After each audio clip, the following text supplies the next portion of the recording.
the street chasing wrong from right. Eyes like fire burning through the haze. Truth is a weapon, cuts through the maze.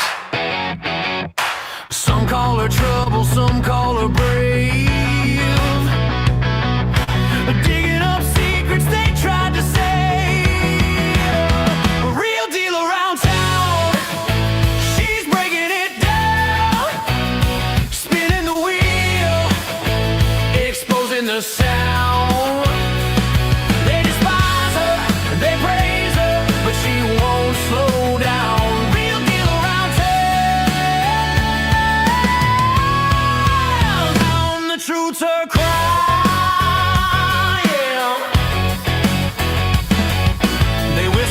Shadows, they curse her name. Afraid of the spotlight she brings to the game. But the grateful ones, they cheer in the dark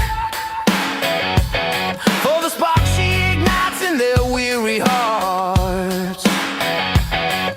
Some call her danger, some call her hope. She's the thin line on the tightrope.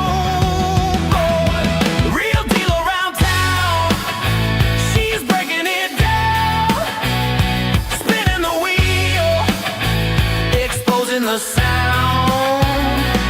They despise her, they praise her, but she won't slow down.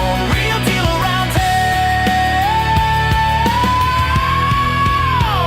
The truth's her crown, yeah.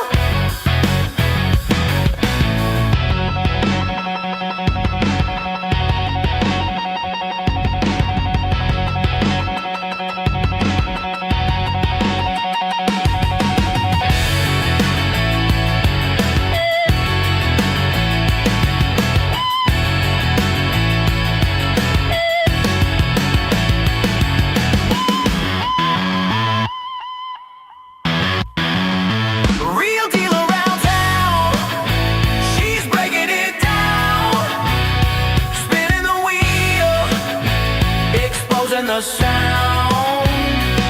They despise her, they praise her, but she won't slow down. Real deal around town. The truth's her crown, yeah. The truth's her crown, yeah.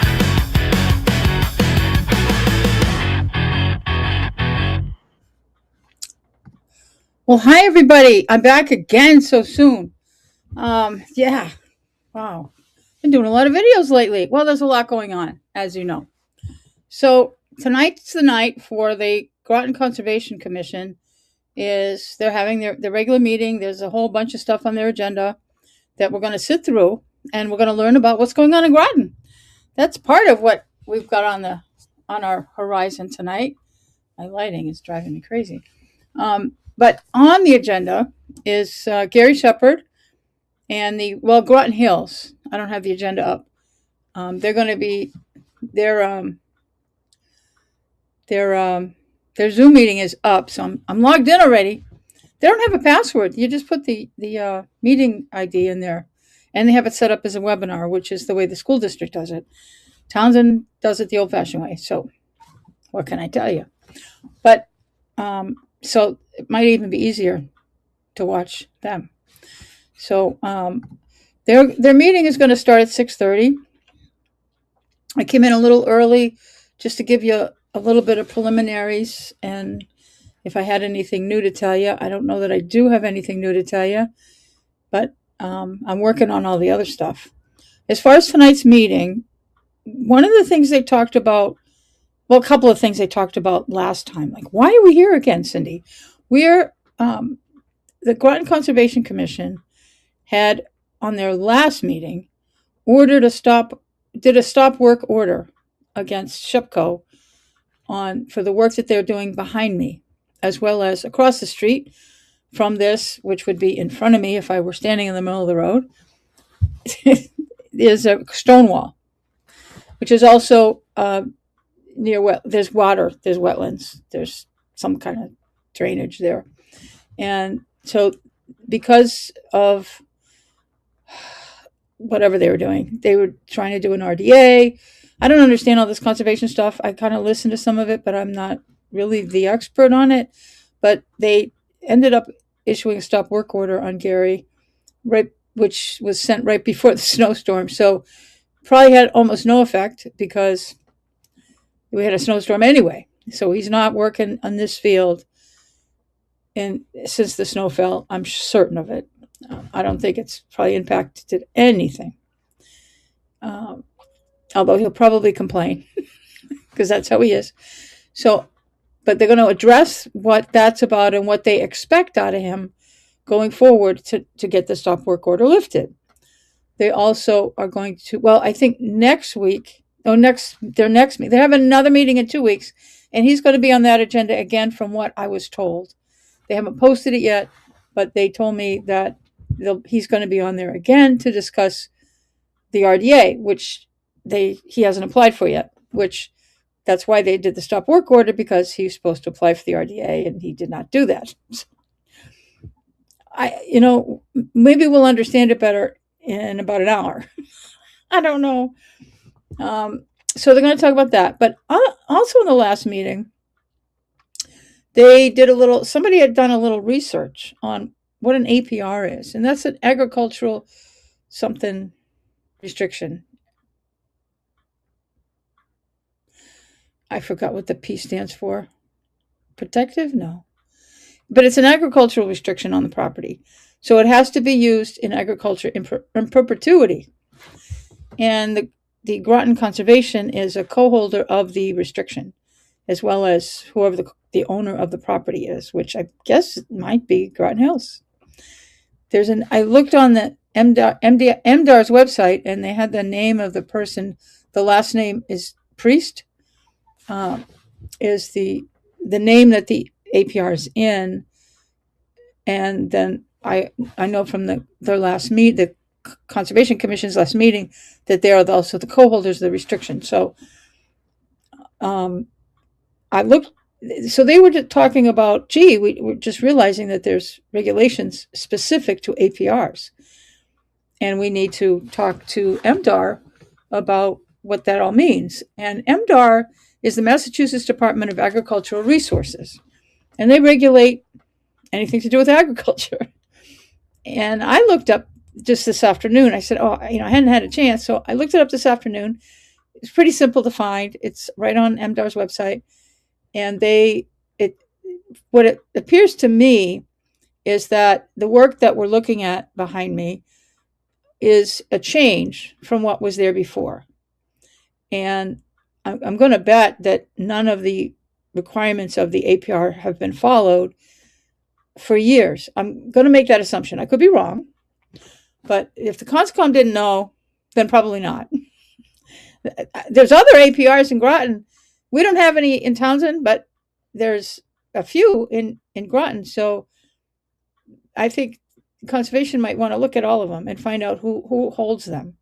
Just for hee-haws, they may not have any authority over them. This one they do because they're a holder of the restriction. The other ones may not. They might be completely in private ownership, and the restriction might only be held by the private party, which is a thing that can happen in MDAR. They don't necessarily have to be part of the town. But it looks like whenever you make a change, if you have an APR on your property, whenever you're changing the agriculture from what it is, each time you make a change, you're supposed to do an application, a COA.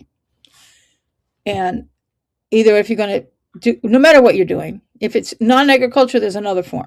But if you're doing a change in the agricultural process, you have to make a change. Like the property behind me had it was an apple tree farm.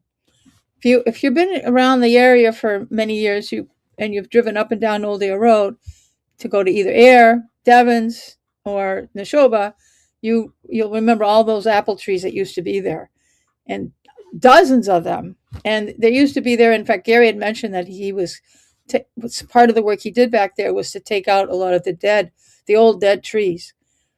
And So and now he's planning on he's planting, either is planting or has planted some seed, I don't remember, of some different types of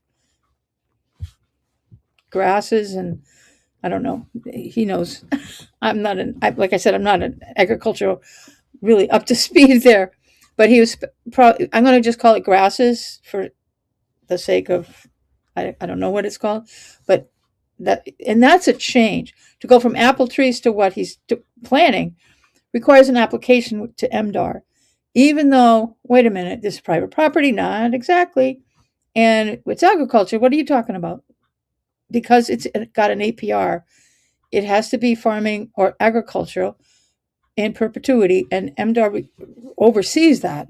In fact, they do it. They're supposed to be doing inspections and all kinds of stuff, and they may have or may not. I don't know. I don't know if anybody knows. So, conservation is going to be kicking up the notches on this, and MDAR is going to be coming out at some point, just based on what I read. And I'm not saying that's a bad thing or Gary's in trouble. I'm not saying that at all. But Gary probably, I mean, he's got agricultural stuff going on in Townsend, but there's no APR. No one has an APR in the town of Townsend. Private, government, nobody. So, because I looked that up too. Well, there's a map.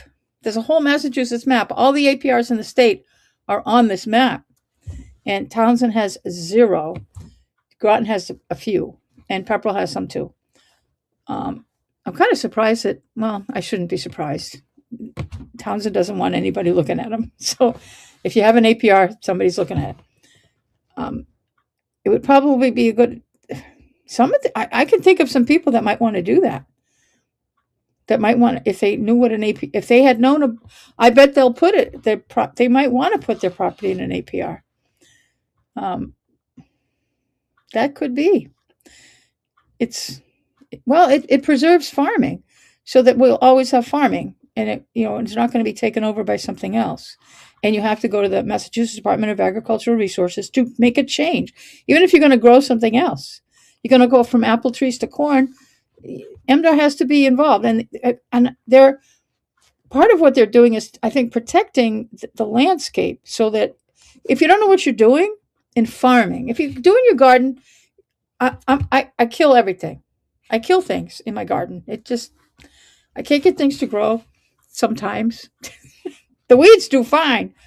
But if you're into farming, but you're getting into farming, and, I want to be a farmer, and you don't know what you're doing, you can make a mess. That stuff behind me, I'm going to just make an assumption that maybe Gary knows what he's doing. But if you don't, if you just start digging up the field, I'm going to rototill this whole area, and I'm going to plant this, and this. There's soil information, there's irrigation, there's drainage, there's wetlands right here. So you can have, an incident where you think you're doing everything right, and then all of a sudden a storm comes in and it washes everything away. So, and if you don't know, or you're planting things that require more water or less water, if you don't know what you're doing in agriculture, you can really screw up, and it can make a total mess, and this would require remediation. So that's why MDAR, I think, gets involved with it, because the goal of the program is to make sure that the agricultural property is also sustainable. And because it's supposed to be agricultural for perpetuity, which is forever, or until something happens in the government or something happens. I mean, climate change can make agricultural property that we know of today useless. That could happen. But we're not getting into that, but that's the point. So my assumptions of the program is to protect the resource as agricultural forever, so that, so you can't screw up. And that's why if you're making a change to what you're doing with your agricultural use, or if you're going to even build a building out there, that's, even if it's for agricultural purposes, you have to fill out applications, and everybody's got to look at it, and maybe even do inspections. And they have inspectors all over the state that come out, and they're there to help, not to make life miserable. And so I think that will be a good thing that Groton Conservation caught this, and that they're getting on this. And this has nothing to do with Gary screwed up, he's in trouble. No, but they need to regulate, and this is what conservation commissions are supposed to be doing, is overseeing properties that are under their jurisdiction. And this is both because of the APR and because the wetlands are right over my shoulder. And if you look at, in fact, it's even farther out than I thought. When I looked at the MDAR map, it showed, I'm going to watch the time here, 4 more minutes. When I looked at the MDAR map, it had wetlands. We're getting started now. I guess I got to bring this up.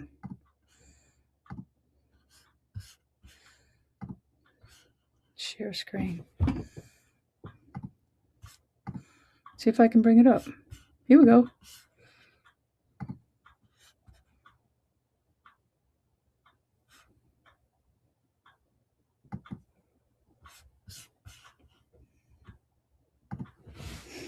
I don't know why they wanted me to unmute. I'm not unmuting. Okay. What am I doing? I'm going to add to the stage. I don't know who that is.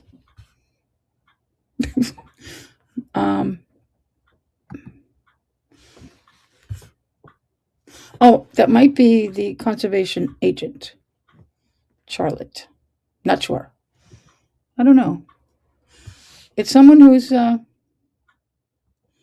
logged into the meeting. But it's scheduled to start in 3 more minutes. My first time going live into a Groton public meeting of any kind. I've recorded after the fact, but this is my first time live, so we'll see. They might even kick me out, which I hope not.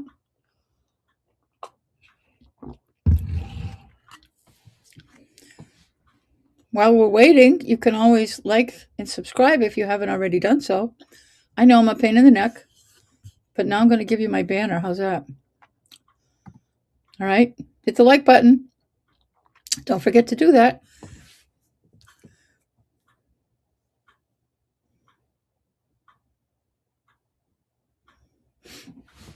Dum-dum-dum. I'm going to keep talking, I guess, because they're not. We have 2 minutes. 2-minute countdown. We'll see if they start on time. Yep. Here we go.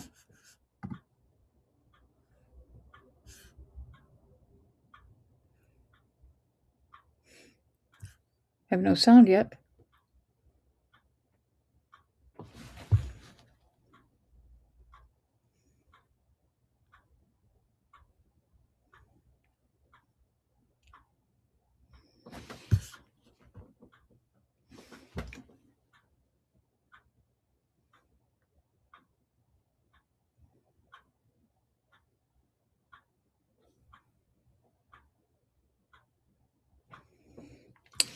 Don't ask me.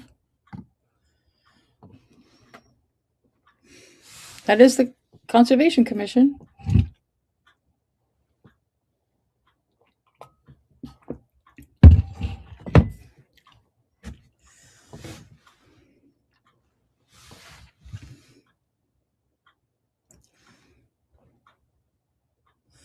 I can see on the TV screen that they can see who's in the Zoom meeting. They can see that Real Deal is there. Hopefully they're not confused. You don't need my banner anymore. But welcome everybody who's watching. I'm hoping they're going to unmute themselves.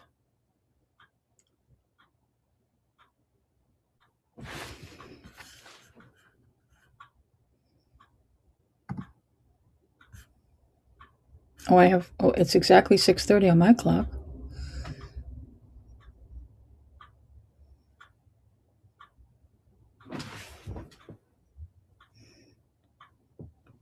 Good evening. I call this meeting to order of the Groton Conservation Commission. It is the 9th of December, 2025. The meeting tonight is being recorded. I don't see Kim joining us electronically. Can you check on that? So until Kim joins electronically, we will be holding the votes by voice vote without roll call. On the agenda tonight, we have at 6:30 a RDA, request for determination of applicability for 28 Boathouse Road. We'll continue a notice of intent hearing for the Squanicook River Dam. Oh, there's Kim. There's Kim. Hmm. Well, Kim. Got enough chairs for everybody? Yep, we do. Okay. So we'll have the notice of intent for the Squanicook River Dam. Then we'll look at a notice of intent for Hollingsworth and Goes for a landfill closure. We'll do a discussion on a restriction at 44 Farmers Row. We'll discuss the Groton School Pond beaver situation. Then we'll go to consider issuing a request for a certificate. I mean, reword that. We will consider issuing a certificate of compliance for Florence Roach Elementary School. Then we'll continue a public hearing for a notice of intent at 63 Gratuity Road. And we'll go on to general business, which includes a hunting issue on conservation parcel 202-83.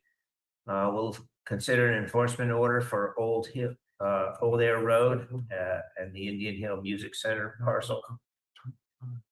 We'll consider an enforcement order for 60 Valley Road. We'll consider an enforcement order for 101 Longleaf Road. Then we'll do committee updates. We'll consider reviewing and approving a stewardship management plan for Gibbet Hill. We'll look to review some meeting minutes from our previous meetings. Then we'll look to approve any invoices. Then we'll consider going into executive session. At this point, do we know if there's any executive session that's on the agenda? Okay. Then my expectation is we'll go into executive session at that point. So with that, 28 Boathouse Road. Do you have something to read for that one? Okay, Yeah, trying to. Do you have something, Charlotte? I mean, yeah, I can read it. Okay. Do you have it posted on here? Yep. I didn't see it earlier either. Oh, maybe I put it in the wrong folder. Hold It's on the on. bottom of on the computer, by the meeting materials, 12/9/25. Donation letter, agenda, I don't cheat sheet. Don't see it. I see the RDA cheat sheet, but I don't see the, Oh, that's the IDA. The sheet. readings. The IDA cheat sheet. Okay, one second. I put it in the wrong folder. okay. Hang on.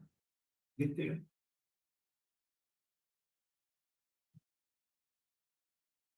So I went to refresh. Okay, it should be there now. Why don't you go ahead and read it, Charlotte? Then we'll get us going here. Okay. 6:30 PM retroactive request for determination of applicability, 28 Boathouse Road. In accordance with the Massachusetts Wetlands Protection Act, MGL, Chapter 131, Section 40, and the Groton Wetlands Protection Bylaw, the Groton Conservation Commission will hold a public meeting on Tuesday, December 9th, 2025 at 6:30 PM to consider a retroactive request for determination of applicability filed by Mark and Wright for construction of a deck. The subject property is 28 Boathouse Road, parcel 129-2225. The meeting will be held in person at the Groton Town Hall, second floor meeting room, and virtually via Zoom. Are you Mark? Yes, sir. If you would like to join us at the table in front of the microphone, that would be great, so that people reviewing this on the Groton channel will be able to. Good evening. Evening. So why don't you give us an update of where we are and what brings us to this point? All right, so back to the hay bales and the silt fence, all the silt fence is out of the wetland. Okay, just like you guys asked. And the deck, I made a drawing with the size of it. And I'm just looking to see if I can clear it up.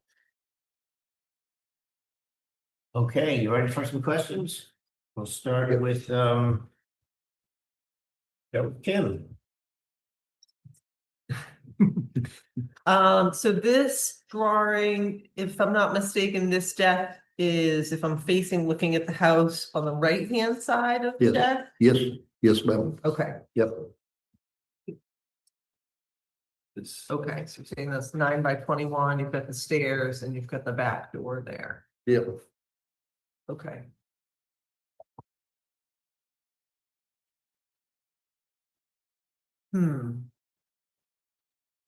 I don't know, maybe you can come back to me. I will, make a note to come back to you. All right, let's go with Larry. We asked you to do this because. We couldn't find that on the original. You got the CFC for the original drawing and everything else. And Charlotte did approach Bob Garside, who did send us an email saying that. He could not find a permit for this deck, but it was an old deck and that permits have been known to get lost. Okay. I don't know. I don't have any problem with that answer, but I mean. As far as I'm concerned, it would make less sense to tear this thing up than it would to leave it be and slap them on the wrist. Okay, John. I pretty much feel the same way. It's you stepped outside the lines, I will say that. That's all, I'm done. Peter. I think this legitimizes the deck. That's it. And Ben. I agree with what's been said. Yeah. Okay, and then Olin. Well, I'm bothered by the fact that anybody looking at this that has filed with us, that asked for having a deck, went through this process and there was a negotiation. And now somebody gets to put a deck up and they just get to do it. And that seems like a slap in the face of all the people who do follow the rules. So what I'm trying to think here is, if they had come in front of us and said, I want to put a deck on this house, what would our response have been? Now, this is definitely within the 100-foot buffer, very likely a lot of it's within the 50-foot buffer. So we probably would have said, at least move it forwards a bit. And we don't like permanent structures in the 100-foot. So we probably would have said, either don't do it, or we want something in return from the environment, some compensation. And what would that compensation be? Well, that's what I'm trying to come up with. I was gonna see, Very interesting. I'd like to see. can I finish, please? Yep. So I would like to ask the applicant, what compensation can he offer in return for the deck? What would you like? I don't know. I don't see what you've got on this lot to offer is the problem. You want the deck to come off the house? Well, I'm trying to make it not have to do that. I think if you came to us, when was this deck built? Oh, probably 15 years ago. So that was well after the wetlands protection bylaw. Yeah. Whatever you guys want, okay? I don't know what you want me to give you for compensation. Well, often when somebody has a larger lot, compensation might say, we'll put up conservation markers here and permanently, lawn can't go there, you're gonna have to leave trees there, but you really got no place to do that, you're right up against the wetland. I don't know, I'm asking him what you can offer in return. All right, well, I really don't. You guys, anybody here want something that he's asking for? Maybe you can tell me what he's looking for, because I don't know. There's blueberry bushes that were planted in over there. There's bushes that's holding the earth up. You wanted me to pull the hay bale retaining out of there. That's all out of there. I don't know what else you want. Yeah, the deck went up. It's done. If it's that big of a deal with you, I'll rip it off the house. that's always your option, but I'm looking to see if we can solve this some other way. Anyway, let's let somebody else see if they have any ideas. Okay, we'll come back to you, Kim. I think that what draws me to conservation is wanting to preserve and protect the beautiful town we choose to live in. Absolutely. And I think that respecting the bylaw and the Wetlands Protection Act in the first place is really what we're looking for. Yeah.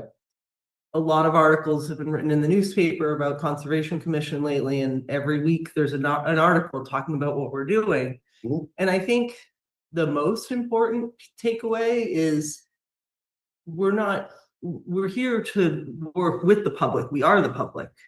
It's a completely volunteer appointment. So we're here in the interest of doing right by the environment. Mhm. I don't necessarily know that there's a good solution in this situation, but I think it's about that common respect. Mhm. That's all I have to say. Anything else? Yeah, so my opinion is, do we have a picture actually pulled back Yeah. further from what we're seeing? Let me take it out. I didn't put it on the slideshow because didn't have the deck there, so give me a minute. So what I'm looking at is that grass area is not really environmentally appropriate. And if we could reclaim that in some sense, either through vegetation or letting it go, that might be mitigation that's sort of in line with the level of disturbance that was created by the deck. And that's, What about on the slope along the roadside there? Is that just yeah, crabgrass That is, too, that area? so I'd like the commission to think about perhaps plantings as some kind of a. This is 28. Larry, go ahead. Are you referring to something like a pollinator garden or something of that sort?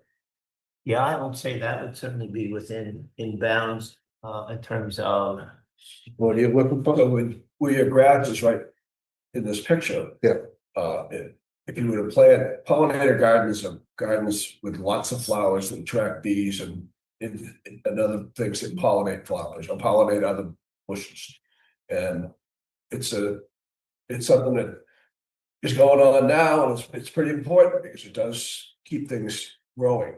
And if you were to take a portion of that piece of grass and turn it into a pollinator garden of some sort, which means buying plants that are going to flower, and honeybees and bumblebees and hummingbirds are going to come, that might be the mitigation that Owen is looking for.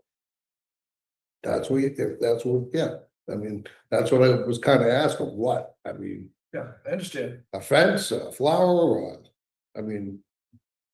It would be I don't have a problem with doing that. It would be a garden, not a flower. A garden, Yeah, a garden of flowers, basically. a garden of flowers. Yeah. Is that what you? And what do you want it on the outside? You want it right in the middle of the grass? You want it on at the border of the wetlands, you know, on the end of the end of the land? I'll wait for Owen to pull up a picture that Yeah. might help us answer that question. Having a little trouble here, so keep talking. I'll figure this out. Charlotte, do you have anything that you want to add No, on not this matter at this point? Okay, then we'll just wait for Owen for a few minutes. Owen's our official photographer of the conservation. Yeah, I have pictures. I just had to go figure out where they were, and then I gotta build them in the slideshow. It's done in about 10 seconds. Okay. Take your time. Well, right now the computer's taking its time.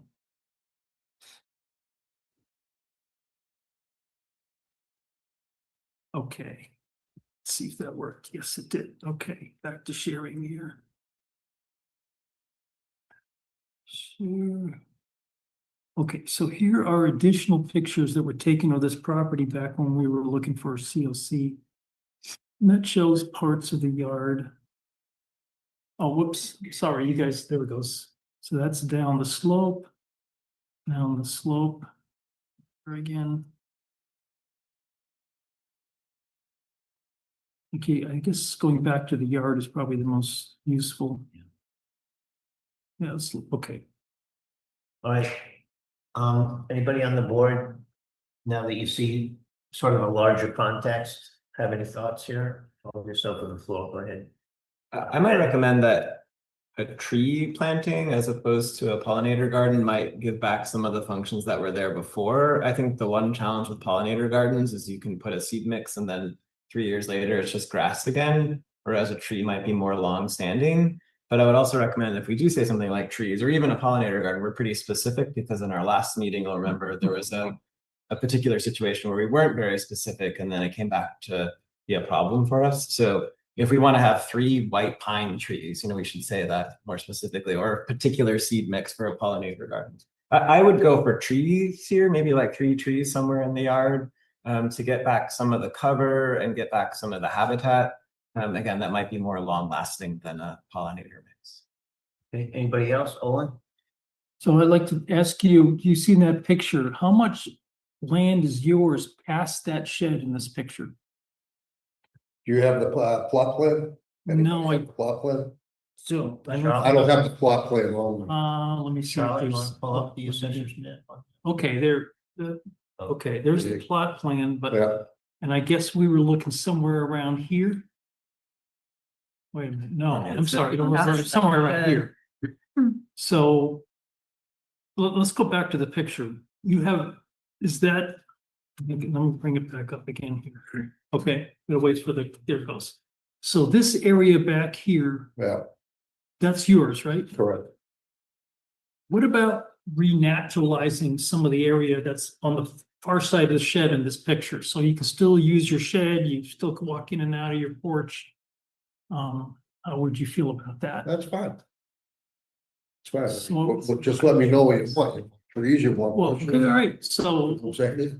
I mean, do you want bushes like the ones that are near the deck? You don't want that? first of all, just ask the question if you'd be okay with doing that. So what I'd like to see there is not have it be a manicured lawn. So planting some trees and letting it revert to a natural state. I could go for that and call that even with the deck. Okay. But I think Ben had some particular ideas. I like the idea of telling specifically which species to transfer, so we don't end up with the problem we had last. And again, I haven't thought about what vegetation is there, but it looks like there's white pines there. So maybe a couple white pines are gonna get big eventually. That could lead to other challenges, How but about oaks? oaks would be more slow growing. I think there's probably some red oaks there nearby, so. Other. A lot of maples on that side of Boathouse Road. Yeah, There's understory shrubs, if you don't want a tree that's gonna get 60 to 100 feet, That's what I'm afraid of too. that are Okay. really good pollinator attractors, native. Native Plant Trust has some woodland shrub lists where you can get a specific list with your native species, so. We have, in other cases, directed applicants to the native suppliers in the area. Native Plant Trust is an easy go-to that will have prepared lists for a shady woodland. So we Okay. can provide that. We could ask Charlotte to provide that. I could email that list that I know we recently shared with another applicant. If that's helpful. What do you think, Peter? John? I like the bush idea. I wouldn't be a fan of putting trees in because you know, 20 years from now, and 30 years from now, this board's gonna be going, hey, can we Take the tree down. can we take the tree down? So it doesn't make a lot of sense.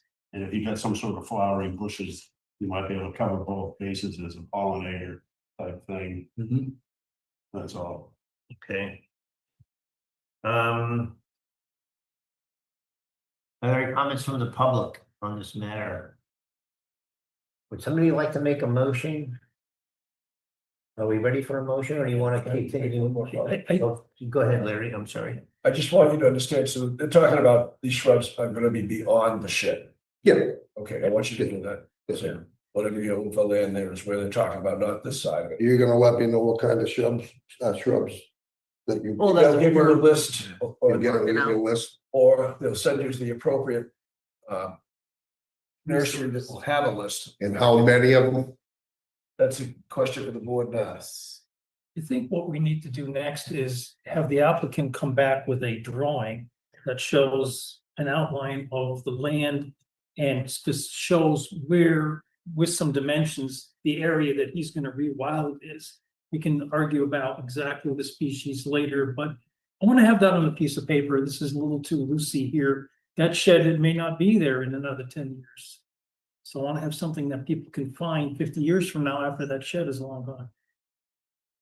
What do the other members of the board think? You wanna firm this one up with a plan of some sort? You wouldn't have. It's pretty simple, just take a plot plan, draw where your shed is on that plot plan and the house is. X number of It's feet just out. X from number of the feet away building. from that, how many Yeah, shrubs you want, how many shrubs are we asking for, do you know? So let's give them some guidance. I think that would be important to wrap this up. I quickly. think Charlotte can give him a list and then he can pick.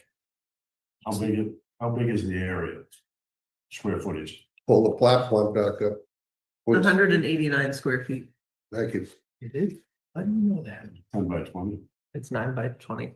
9 by 21. Oh, you're talking about the deck. The deck. Oh, So I think so we're just asking- offsetting the Secret. impermeable surface with Well, that's. about I was thinking a little 200 more than that. So how many bushes would you put in 120, 180 square feet? Depends on the bush. Yeah. Big bush, little bush. Or, you talking like the blueberry bushes that are over the hill that I had to put in? Or, no, No, no, I mean, something similar, yeah, I think you could easily do 4 or 5 bushes there. I think 5 makes a lot of sense. Yeah, I'm not so sure it has to be exactly matching the area of the deck. I was thinking more like everything past that little shed, because there isn't a lot of land there past that shed. Correct me if I'm wrong here. oh, there's, probably beyond that shed. Is it on the plan that you just had? up here? Yeah, the plan is. Probably another 25 feet. Okay, yeah, that's. Yeah, it goes a little ways. Those little ways, and Yeah, then, that's- you know, but I wanted. That's not- like half. Shed is kind of in the middle of the yard. So I'd like the applicant to come back with a drawing that shows that. Let him The area. jiggle a little bit, but I'd like to see it maybe twice the size of the deck that he's got. And it would be helpful for us to see from you where bushes would make sense, given the Yeah. use of the space. So I think I'll that, put the bushes wherever you guys are asking for. I don't care if they go side by side, 10 feet apart. That's up to you guys. You want it, I'll do what you're asking. Right? So let me propose that you bring a map at the next meeting. As a hard copy, and we'll draw in the bushes and the specifications at that time. And once you're in agreement and the board's in agreement, we can close this. simple, Does that work for everybody? yeah. Okay, and Kim or Charlotte, if you could come up with that list of approved plants from what's the name of the organization? Native Plant Trust. Native Plant Trust. I Easy. think with those 2 pieces of information, we can close this thing down. Sounds good. So basically you want a drawing of a line just beyond the shed, right? 10 feet beyond the shed where these bushes. I've Show the got, house, so we know the distance from the house. okay, Yeah, a measurement off the side of the house or the side of the deck, whatever. Yeah, basically a diagram of what you're willing to do and what it would look like afterwards. Yeah, something. The area that would be preferably planted. From maybe the concrete foundation, something that can't move easily. So we're talking from the back of the fence towards the road, correct? Towards the street. Towards the street. Somewhere in this area. Just that area right there or That general area. all the way back. right there? So you said it was only 25 feet, so the 25. 25 feet from the Back shed, of the shed. that way. Toward the pine tree where the arrow is, or toward I tried the to water? draw this system. So if you're looking at the house, the shed. Yeah. To the right of the shed, Okay, about 20-25 feet past the shed, yeah, going up the street, yeah, right? that's what they're talking about. And over there, you talking a 6-foot circle? Or you talking a straight line from the fence up to the boathouse road? I was thinking just a triangle between the fence and the bottom, you know. We'll have to see a plan in order to understand. But I think the easiest way would be just to get onto the Groton sensors Yeah. and just get a plot plan, just print it. So I'm trying to do. Print it and then draw on your plot plan. Yeah. Just hand draw. a sketch Somehow it of- went away. Charlotte will be able to help you with that. Sure. Yeah, if you stop by my office, I can help you. Right. Okay, Cause that'll have everything on it. all right, today is the 9th. Add 14 to that, that puts us in Christmas time. It's the 23rd. That's the 23rd. What's your availability for the 23rd? I'm available. I'm available. Anybody else available either electronically or? Yeah, I'm I'm available. completely off the grid. So will we have a quorum? I'm seeing a quorum is available. You're up north? I'm disappearing for a bit, yeah.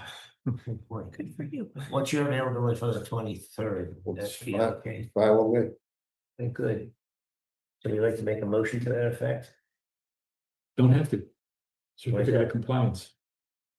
No, it's gonna- Oh, RDA, sorry. Continue. Yeah, I'll move that we continue this until The Just- 23rd of December, September 23rd. 25. Any discussion?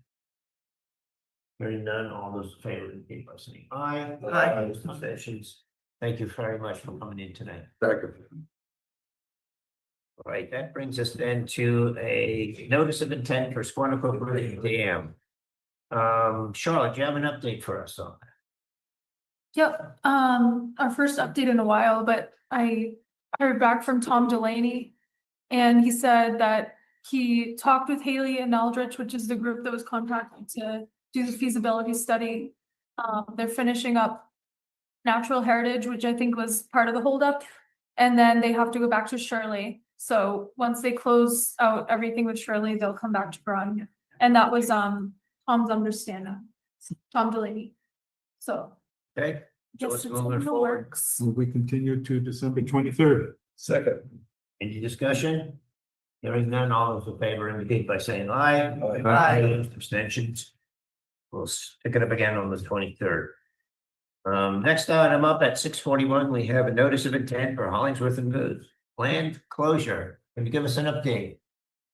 Bob? Well, good evening. I think this is, this is the first meeting, so I think you should be reading the public hearing notice. Yes. Okay, I'm sorry. In accordance with the Massachusetts Wetlands Protection Act, Mass General Law 131, Section 40, and the Groton Wetlands Protection Bylaw, the Groton Conservation Commission will hold a public meeting on Tuesday, December 9th, 2025 at 6:41 PM to consider a notice of intent filed by Hollingsworth and Bose for a landfill closure. The subject property is 219 Townsend Road, parcels 206-44 and 103-4. The meeting will be held in person at the Groton Town Hall, second floor meeting room, and virtually via Zoom. Thank you. Well, good evening. We're here to start the process with you guys on the closure of the landfill that's situated off of Kemp Street that's served the Hollingsworth and Bose facility. It actually has been around for about 50 years. They ceased using it a couple of years ago, and it's in the process with Mass DEP as far as the closure is concerned. The reason we're here before you guys is part of the grading associated with the capping and an area of the stormwater management system that is being created as part of this process is within the buffer. So we obviously need to be before you with a notice of intent. I know that the commission has been out on the site a couple of times. You were out there fairly recently.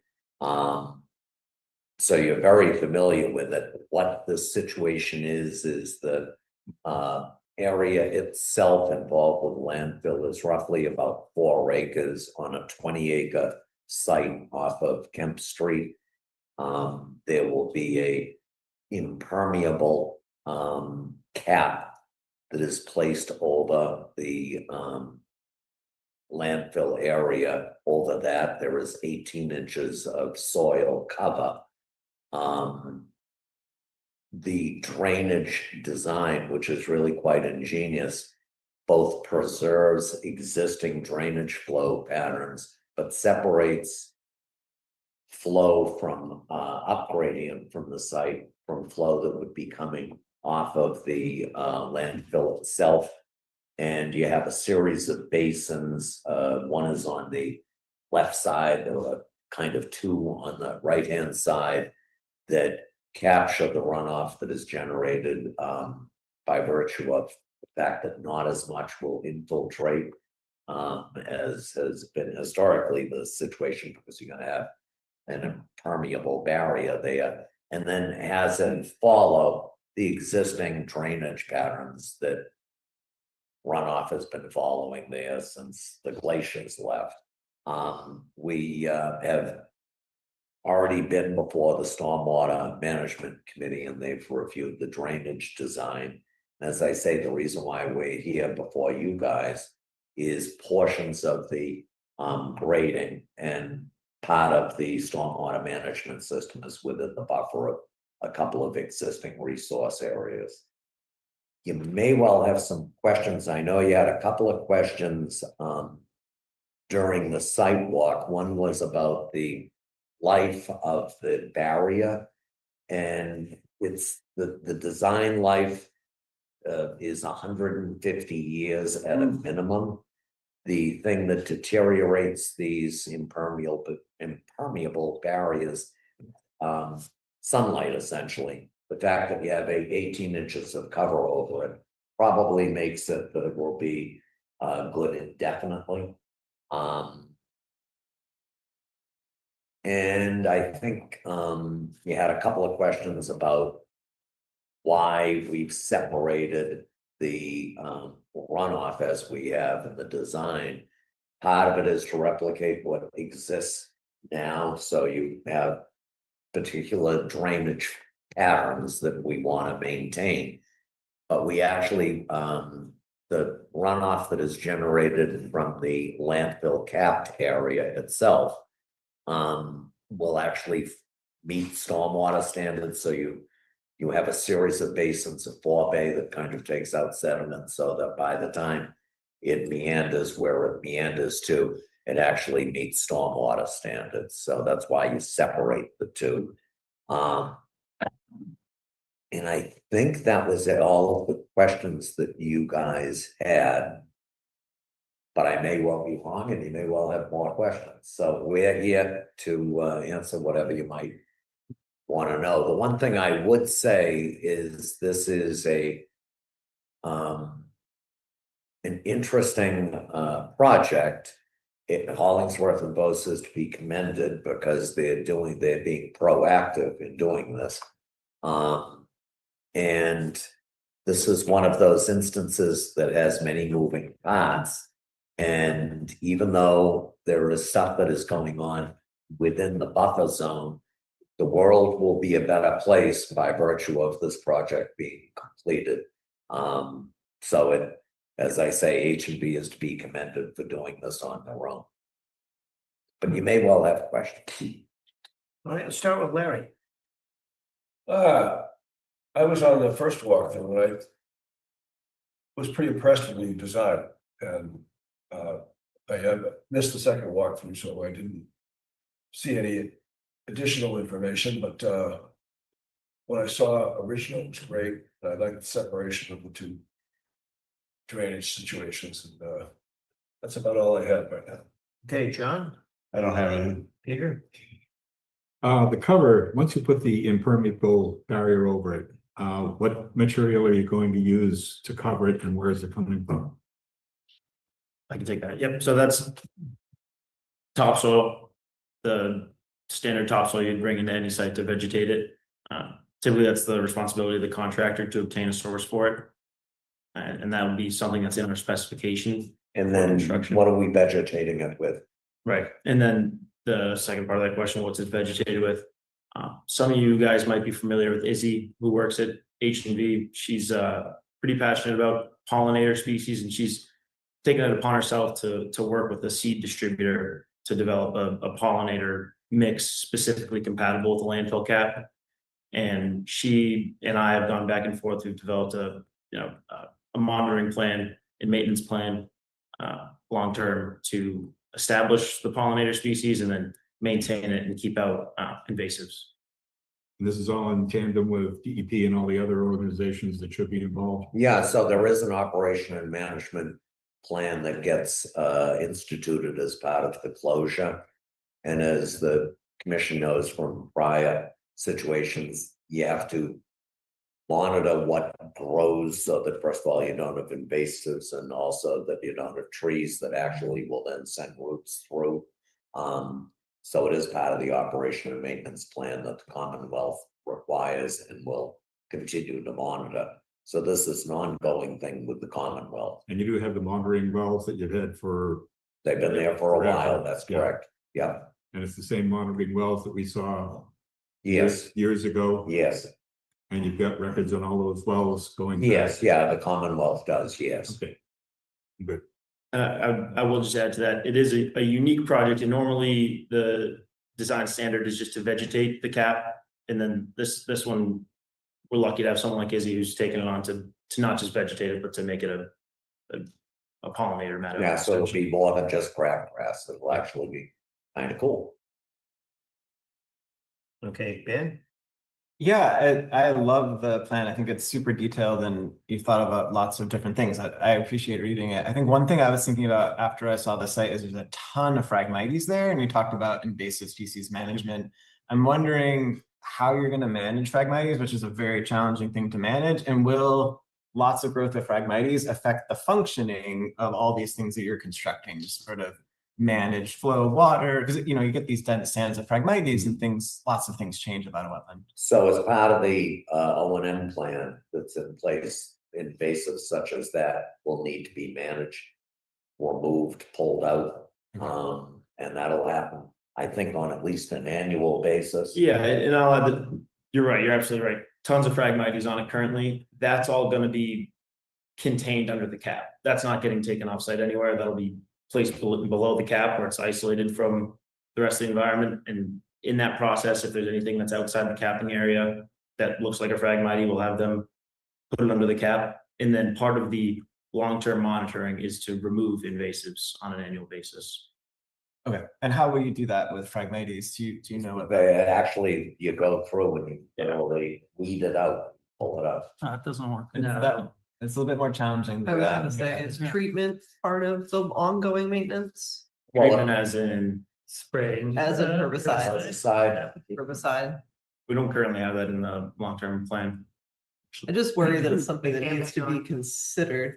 Oops, sorry. We're still on Ben. Sorry. Well, and I think that just stuffing it underneath the liner won't really work very well because it is in other parts of the property. It's in many different patches. So I think what I guess I'm saying is just this is going to be an issue, Yeah. and I think it could affect the vision for how this whole system is going to function. So I think specifically addressing Phragmites management in the plan is something that we'll need to do. Right now, you just mentioned invasives, but Phragmites is a particular beast that needs particular management. And so I think it's something that we'll be looking for in terms of. we can get you a copy of the operation management plan that's gonna be submitted to the Commonwealth. That would be helpful. Yeah, and also that Izzy, the one who will be overseeing this landfill, she's part of the invasive species group in town or something like that. She had mentioned. Oh, she said she's on something somewhere with invasive species, but Yeah. she's a wealth of knowledge on this stuff. I'll go to her and see if we can develop a plan to implement for specific Phragmites. Yeah, but it will definitely be part of the. She'll be herbicide plan. I swear she's on, could be something. I'm good. Okay, Owen? That. I know Yeah, you're gonna- I think your plan is very clever, well thought out. I like all of the basics, but I have certain questions, so let me go to your write-up. Switch over to that, and I'll go through my questions. That's why we're here. Yep. So let's see, I circled all parts of the questions with, so I gotta scroll through them. Oh, there we go.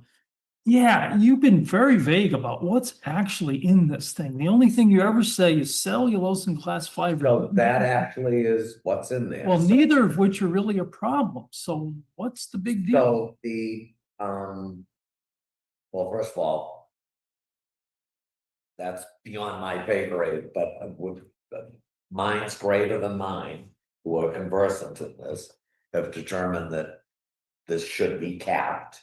What is actually there, these are residuals from the plant itself. Yeah, I And that's understand. what they are, and they don't degrade.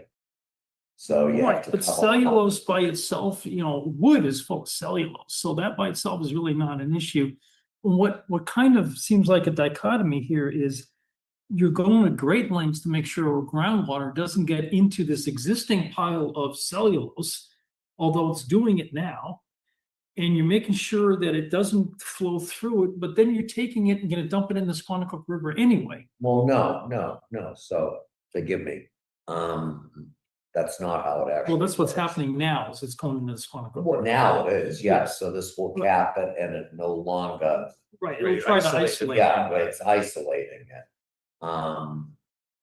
But you're going through lengths of, you're capturing the part that's coming from underneath it into special lined areas. and Yeah. Keeping it separate from the natural flow that's going around it. So it seems like you feel that there's something bad in that water, but yet it's all gonna end up in the stormwater system and then going to the Squanicook River. So I'm getting mixed signals here whether this stuff's really bad. To your point, Alan, it's a landfill that there's particles in the cellulose, glass and fiber that have the potential to leach out. And that's what we're trying to stop from happening in the future. I'd like to know more about what's actually in there. So, because that's something that's You actually can go online. This well, is, not online, but I'd like to see a statement from you guys. What chemicals are really in here? Because we should be thinking about that a little bit. well, yes and no, I mean, we're here for a notice of intent. That involves grading and what happens with stormwater. That is all subject to the landfill itself is subject to a closure process with the Commonwealth. And any of us can go online right now. I'd still like to have a Actually- record of what it is you think is in there, but, all right, let me go on to my next question. What you can do. Because.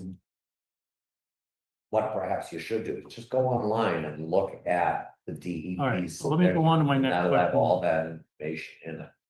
Okay, so here's the part that I have a hard time swallowing. 40 mil HDPE liner, high density polyethylene. That stuff even doesn't really matter how long it lasts, 50, 100, 150 years. Eventually it's going to degrade. And then it's going to turn into a bunch of microplastics. So since this is something unnatural you're putting in there, I think the burden of proof is on you guys to convince us that that's okay. Because I feel we're a little bit in the same place we were with DDT 60 years ago. I would say, why are you spraying DDT over the place? Oh, it's been approved, everybody else is doing it. I don't want some commission 100 years from now saying, what were those guys thinking back in 2025 they allowed this plastic? So I'm very nervous about a plastic liner. I don't care how many years it's going to take to degrade. Eventually it will. And I'd rather see, can't you put a clay layer there or something? I mean, So actually. DEP has a technical manual. For landfill closure. Yeah. And they stipulate what. A cap. I get all has to that, Be, but so this isn't something of our choice, this is No, something that DEP And requires. I'll say, No, Owen, I'm you sure bring up a that's- good point. The state of practice 20 years ago would be to put a clay cap on Yeah. this time, and then HTP came along, and that's become standard practice through EPA, Mass DEP. and the standard likes. practice doesn't mean it's the right thing to do. Except we have to follow the Well, guidelines. Yeah, I set by haven't the heard yet Commonwealth. that that's actually, look, if it's saying, if DEP's making you do this, okay, then I'm gonna have to live with it. But if you're doing this because it's more convenient, No, no, so. This is designed DEP I'm sorry, DEP stipulates in the technical manuals what you have to do. And the materials you have to use, and this is false. so you're saying you're That. required by DEP to put this 40 mil Yeah. liner in there, is that? Yes, For this to get approved by DEP, it has to be built according to their technical manual, which uses the HDPE line, yes. And there's no other option, they're not saying There there's isn't. one thing you can do, you, There is there's, you can try to prove to them that other things work. okay, That carries a whole bunch of other stipulations where they'll require financial assurance mechanisms or I see. proof of it working elsewhere. DEP says if you want the easy route, you put this plastic in, you want to do I would anything think- else, you have to I would convince us. I would use the easy route. This landfill is not taking shortcuts by any means. No, that's not what I meant. But if I could just say, to meet the requirements that they set. Well, I'm still and trying to get clarity. Let me just finish, Olin, please. To meet 310 CMR 19.00. You have to follow the standards in the technical manual. That's what this does. Right, but I'm So trying to it's find out. what you- mandated. Well, that's the point. I wasn't trying, okay, anyway, Yeah. let me go. Having it being the technical manual and mandated is not necessarily the same thing, so. All right, so here's, let's see, drought tolerant swell. Yeah, so you talk here about native species, but now here you say drought tolerant swamp and shallow root system, which makes sense. I would like to make sure that those are also, you mean those to be native too. Yep. Oh, thank you. So since this was prepared, the seed specification has been put together, Okay. we could share that. Okay, fine. I thought maybe that was what you meant, but I wanted to see it spelled out. Yeah. So you wouldn't mind an order of conditions says not native only. No, Absolutely not, and we could Wow. share the list with you guys. as Okay. well, with the. Why are you mowing it twice from October through April?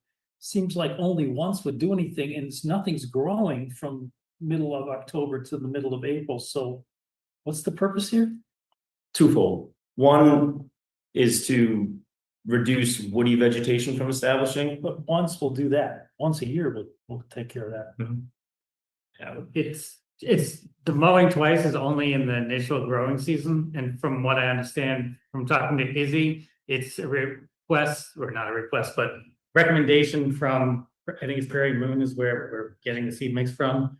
It's to help establish the root system of the seed mix No, itself. that's not what you're actually, you say you're only gonna mow once the first season, twice all the other subsequent seasons. And you're mowing it twice during a period where there's very little growth. So if you mow it on October 17th, you're not gonna have a whole lot more growing on April 13th the following year, because it's in the middle of the winter. So I don't understand what mowing twice is gonna do for you here. I think that might be a typo. Yeah, that's. Maybe a typo, or You just- might want It's supposed to be twice during the initial growing season and then one Well, after that. you're right up, that's Outside of, rare species. Yeah, okay, Oh. that makes more sense. Yeah, you're right up as it backwards. Yeah. Okay, That's good, that's, let's pick that up. let's see what else. No, I it's got. been read over. by Okay, like what's 8 a people. coir No. fiber biolide? Excuse me? What's a coir fiber biolide? It's a biodegradable silt sawing. Excellent. That's what we want, because, yeah, It's. We've been wrapped in requiring like a coconut bio- husk, yeah. yeah, we don't want any of that. Versus like the green. Remember that saying, Olin? Yes, that's a good one. Okay. Whoops, uh-oh, it's been too fast here. Okay, so I'm assuming coir is the stuff that holds it together and coconut is the filling material here? Combination of both. but Yeah. Coconut coir is like coconut woven together into a mesh. Okay, but it's all And then the biodegradable inside natural either- fibers. Yeah. Yeah. Great, that's what we want to see. Wrong button again. Okay. Let's see here.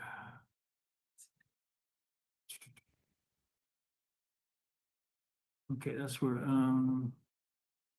okay, yeah, then everything was fine after that. So, yeah, I love your plan, but I'd like to get real clarity that if DEP is requiring you to use the plastic and no other alternatives, then I guess I'm gonna have to swallow it. But I am really not happy with that. I'm very nervous about that.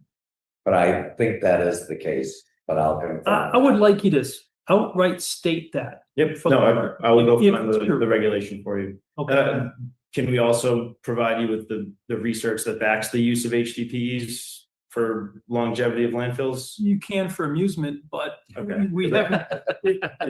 There You is- show me how- all I would like to get the point across, there's a reason there's been a shift from the clay covers of the past to. Sure, show me 150 years of experience with HDPE and I'll believe it.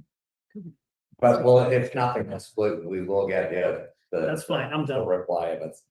Okay, Kim. Okay, everything that I've seen has been really well done.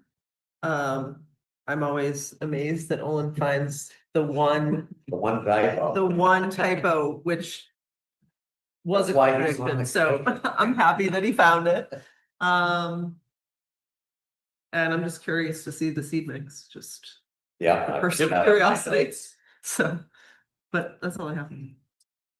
And I didn't read the maintenance plan, but I'm guessing there's a reporting requirement for these water quality samples. Oh, yes, constant on an ongoing basis. And is that required to be provided to the town of Groton, either the Board of Health or Conservation? I believe under SWIP, we do have to do periodic require, I think it goes to,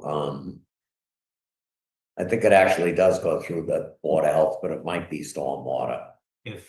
If But it finds its way into this building. you were to see a condition that would require that report be sent to the administrator here, would that be a? I don't think that would be an issue. I would definitely. I mean, it's gonna be in the building anyway. I'm curious. Yeah. Yeah, it's gonna be here anyway. It's just Okay. another copy. Yeah. Charlotte, do you have any questions? No. Go in here. Make one comment. Sure. I would like to see you get in your management plan, be able to mow it twice a year. I want to see that left in. Because of 40 years of trying to keep that crap at bay on my farms, I think you need that in your arsenal. So You don't have to do it. The ability. I want you to have the ability to do it. So part of the reason is NATSP, this is rare species habitat, so we're limited on when we can mow. I get That it. explains the dates. Yeah, Yeah, that's what. All I'm We're just saying the ability. I want you to Yeah, have right. the ability to Right. do it if you need to, Absolutely. okay? That's But all. I think we can't do it between April. The ability to and do it. October. Yeah. All I want is the ability to do it if you have, Yeah, okay? That's it. Yep.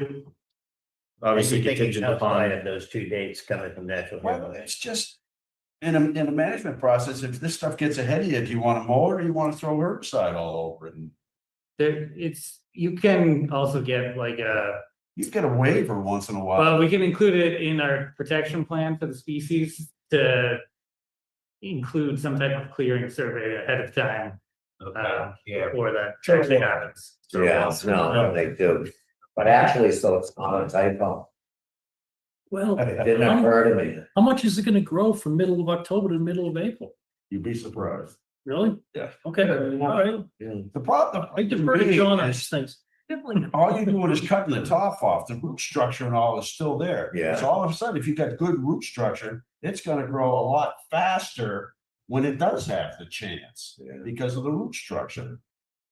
In another part of the operation maintenance plan, there is a provision for walking around with a weed whacker and one by one. Yeah. Taking out any woody vegetation, if it's within side of the protected season where you can't mow it. No, I know, but I mean, But to your if you, point, if you've got a lot of area, that's futile. most yeah, of the time, yeah. Okay, But yes, woody vegetation is one of the main concerns with long-term maintenance of the landfill. right. We do not want trees growing on that Oh, landfill. because it'll make a mess out. Yeah. Yeah.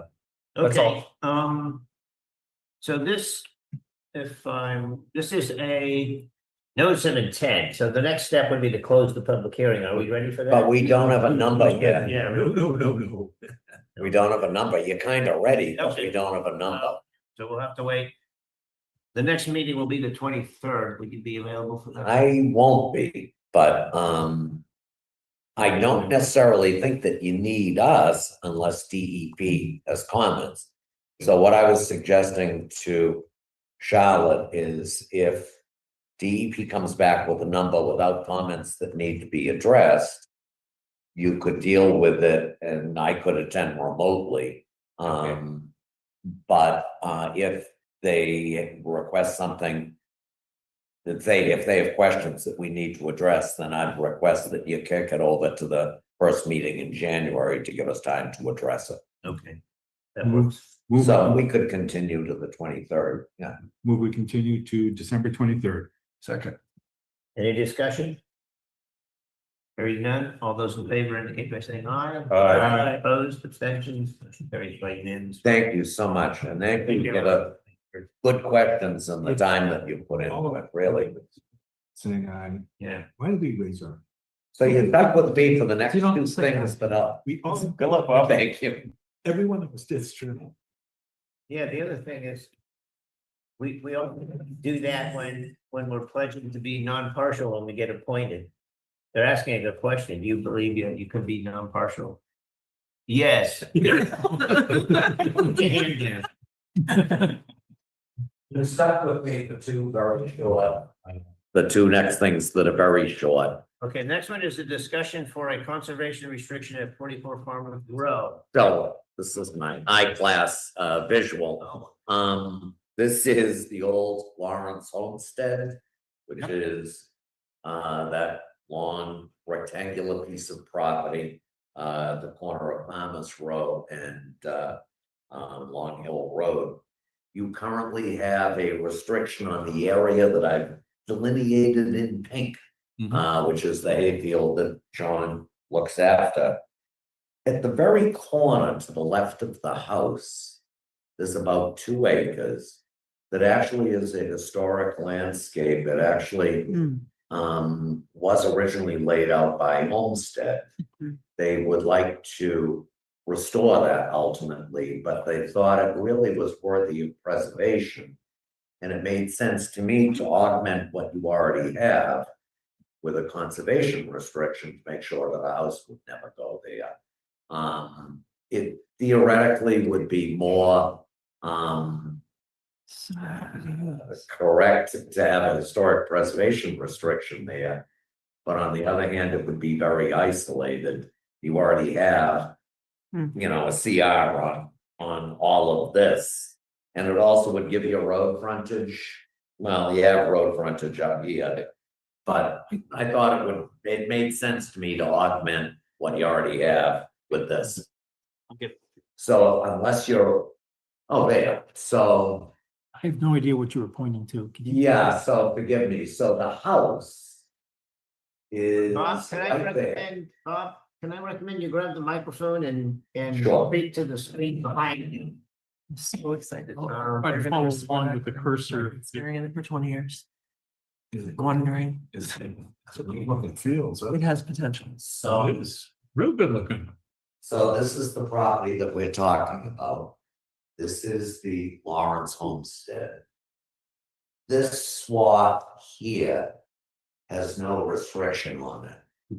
This land going back here is currently under a conservation restriction that I personally wrote.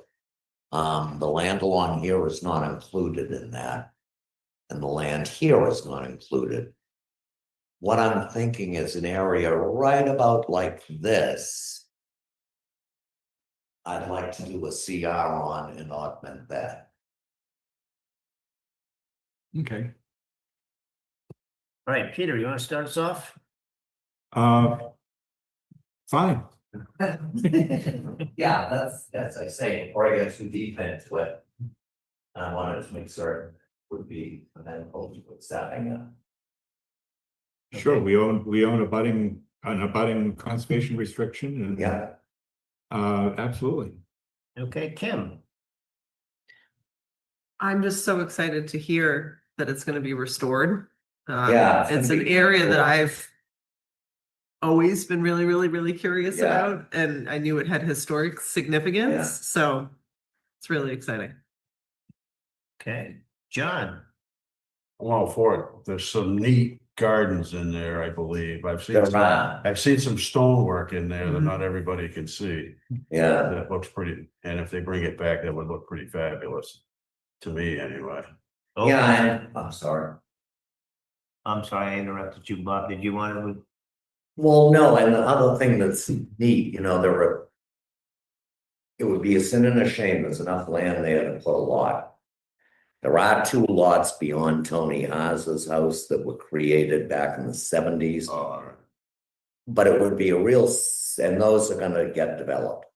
But it would be a real sin and a shame to have a house on the corner and destroy that landscape. Yes. So it's really nice that Ken and Lisa contacted me about this and are amenable to that. So it would be a cool thing, and it would be a real cool thing to see it restored, because I've looked at it You know, all my life I've gone by and you see the remnants of something. Mhm. And it will be really cool to kind of see it brought back to life.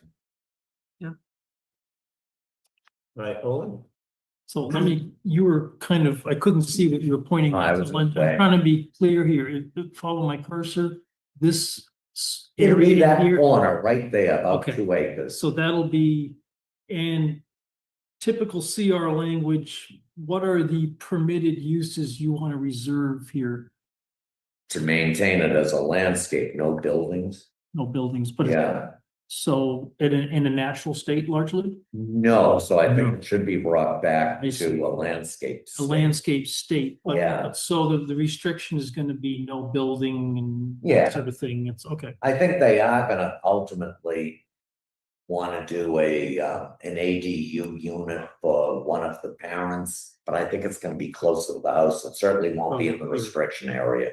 Okay. But I think, yeah, and that's why I wanted to talk to you guys about it. It's gonna be different than your run-of-the-mill restriction. You know, there's a restriction on the back that should have been an agricultural restriction. Yeah. But it's, you know, straightforward. There can't be buildings. You maintain it as a field. This will envision you maintain it or you restore it. But no buildings, but it should be restored as a landscaped space. Okay. Is it going to be open to the public or is it? private? No. So it's going to be, Is it preserved? so the thing that's unusual compared to a typical CR is that they're allowed to do landscaping on it. So that, okay. There should, yeah, It's still better than turning into a high slot. So that's right, okay. yeah. Okay, Ben, I think it's very exciting. I have no other questions. Larry. I think it's great. I'd like to see it. Yeah, I think it would be great. I'd be interested to see what DCS has to say about, It'll be interesting, yeah. yeah. There's this concern for, well, then, according to them, there needs to be a public benefit in order to get the tax break that comes from actually reducing the assessed value, because now you don't have another lot to develop. So I'm interested to see how their process will go. But from our perspective, I think I'm hearing that this is generally a win for the town. And I think I can come up with language that demonstrates a public benefit. It's just gonna be unique. So it's more than the run of the mill. So, okay, I'll Scenic go byway. for, yeah, I mean, something, but the one thing I can envision, Bruce is right. And they'll come out and say, well, you know, this doesn't need to be a conservation restriction. You ought to be talking to Mass Historical, you know? Charlotte, do you have anything that you want to say? No, Um, this is great. John, go ahead. But when you wrote the CR on the rest of it, how did you write that then? Well, you know, it was interesting. Olin and I were talking about that. It was one of the first CI, this was the second CI that I wrote. I would have written it differently today. Well, But I think it envisioned that it would stay as open field. So you know. But this has to be a little more specific because there's stuff there that needs to be But I brought would say back there's to a life. fountain there, yeah. There is, Yeah. yeah, it's cool. That's, that can, you know, it's all cleaned up. Yeah. This is gonna look pretty cool, Yeah, it would. so. Okay. Good. Does this CR require a survey? Yeah, I'll have to get a plan, yeah, and come in with the whole shooting match. I don't know that I'll have we'll see, I'll explore it with my clients. I don't know that I'll have a landscape plan yet, you know, but I'd like to nail it down sooner rather than later. So this will be like next year. So as I said earlier, this is a preview of coming attractions, so I'll be back to see you about it at some point in 6 months or so. Well, thank you for coming in. Appreciate it. Thank you, Tom. Next. Thank you. And the next thing is real short. Sure. I just need guidance. So remember a couple of years ago, I was here before you with a horrible situation we were dealing with at the Groton School Pond with the beavers. And we have since installed a beaver deceiver and is working well, and people from buildings and grounds drive down there periodically to make certain that the beavers haven't outsmarted the deceiver, which they haven't. when the area flooded, when we had that horrible mess a couple of years ago, part of the road just beyond where we're looking, if we can go back to that last photo. Sorry. This one? So, no, so off in the distance there is this access road that the guys used to go down and check it out. When the area flooded, because the soil is not the greatest, the access, about a 20-foot section of the access road became very mushy, and it hasn't recovered, even though it's dried out. So it was suggested that perhaps we could put some crushed stone. Talking about this. Yeah, some crushed stone in it. Yeah, it's like right there. So that the trucks don't get mired and cause more damage to the land itself. I could either tack it on to the emergency order that you issued a couple of years ago, or I could do an RDA. I don't think it rises to the level of doing a notice of intent. What would you like me to do? Or you could tell me just to do it as a field change. It's Right, about a 20-foot stretch that needs some crushed stone. All right, we'll start with Ben. I do not know the site very well, so it's hard to understand the request, to be honest. So without seeing it, it's hard to know, but I understand Yeah. I understand the goal. And if we go back to the map, I can show you exactly where. I don't think I have the map You here. just jump past. You want to grab Oh, I a do? microphone, Bob? I'm sorry. It's okay. Oh, maybe you do have a map. So you know where it is. Bear with me, it's right in here. Right in here. So that's the road itself. Yeah, so the deceiver is down here. This is a little road they come down so that they can see where things are at. Right over the other is about 20 feet that they get mired. And they're already driving on the road anyway. They are, Okay. Okay, I mean, I think adding something in there to help stabilize the soil or cause less damage seems like a good idea. Again, it would be nice to maybe see it to know for sure. Well, I guess the question is, how do you want to see it? I could just do a letter as a field change. I could do a letter tying it to the emergency order, or I could do an RDA. Which emergency order do you mean when you refer? So, I want to say 2 years ago, the commission ratified an emergency order that Charlotte, I think, signed to enable them to go in and deal with the I beaver remember dam that. itself. Okay, so it would be that. So it's particular that one. one. Got it. Are Okay. only valid for 30 days.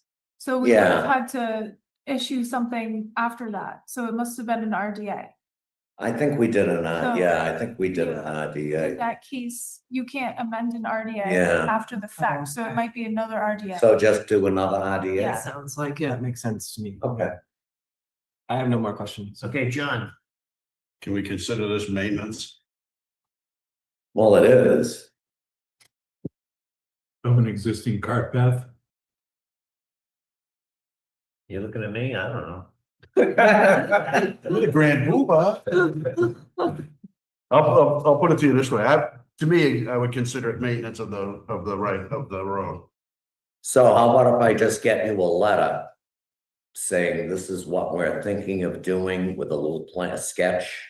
I'd be okay with that. Okay, that'd be great. Whether my counterparts are okay with that is a different story.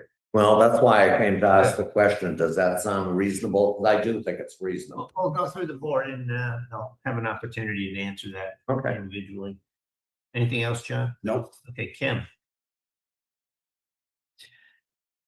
I guess I have not personally visited the site, this part of the site. Maybe ever. Yeah, no, it's way off in the woods. Yeah.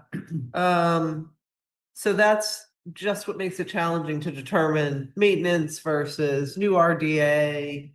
I understand it's the existing right of way. Does the road continue all the way down? Do they? Goes get all the way down to the dam. Past towards where the deceiver is Yeah. installed? Okay. Hmm. Yeah, I'm not totally certain. I guess it seems like new work, but what everybody else has to say. All right, let's go with Olin. Yeah, now, Bob, remember when you did that thing with the beaver dam, there was discussion about coming in all along this road because your maintenance yard is up here. You know, further. It's up to the north, North yes. and west there. And I thought we found that there was a significant section of the road that was not just a little wet, that was like a foot underwater. And you had asked, can we fill this in? And our answer was basically, hell no. You can't fill in a wetland. So then you decided you come in this way, which comes out on And 111. we actually decided against that. No, the way I remember it is that's your normal access to where the beaver dam is coming in off of 111. No, Okay, so that's, see, I remember Yeah. it differently. I went back and I looked at the minutes because I wondered. Because I remember originally we had the idea of we're gonna come in Yeah, because that's that a way. fairly dry, open Yeah. road. And we ended up abandoning that because there was concern that we would be opening up areas that really weren't opened up. So we decided to stay with the existing access road. That and is leave it. not at all my recollection. Yeah, but I looked at the minutes. Well, I want to see this on the ground. Okay. I am not convinced that it makes sense to try to restore this road. I can't imagine that you can drive through there unless you've made a new road going around this section here, which, so. But of course, when we took those photos, that was when it was all flooded. There are And now other it's sections which are dropped. more flooded than. Yeah, but now it has drops and now it's just mushy. It's not water. Okay, anymore. yeah, what I'm thinking was before the Yeah. level got lowered. So Yeah. maybe- I need to see this on the ground, okay, Okay. because it was my understanding you were not gonna use that road, you're gonna come in from 111. Yeah, no, we did abandon that and I checked because So I did I check. wanna the see this on the minutes. ground. Let's go with Peter. I think it's maintenance. I'm not sure if the maintenance requires a request or not, but I think it's just maintenance of an existing cart path. But if we feel this maintenance, we have to be notified before. Yes, any before work it's gets done. Not asking for forgiveness, but permission. Anything else, Peter? No. Okay, let's go with Larry. I would like to see it again. Just to see see where we stand with it. I mean, if it's just mud, I have no problem with being maintenance with it. I mean, if it's, because we do this with the Trails Committee, when they have sections that get muddy, they let them put down fabric, let them put down whatever.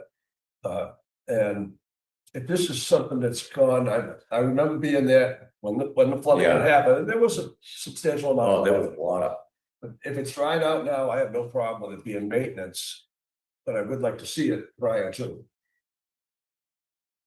Yeah, in my opinion, this is sounding like an RDA. We have enough questions. Yeah, it sounds like an IDA to me. Yeah. Sounds like at least a sidewalk. Yeah, so and it'll probably be the spring now that we have snow. So I'll come back and see about it in the spring and get a sketch that shows exactly what we're talking about. Submit it once we can get out there. Yeah, I do remember walking in from Farmers Road. Yeah. we did. There by the general field. But it wasn't clear to me whether that was the access that was actually used for the work. But since the beaver receiver has gone in, clearly things have changed since that last sidewalk that I had on there. But I'm definitely leaning toward RDA. As was mentioned, when the fabric went in for the Trails Committee, that was done under an RDA. I'm hoping that when they eventually repair Broadmeadow Street, that they don't claim that that's maintenance. That's a huge undertaking. Yes. In terms of roads sinking into the muck. So,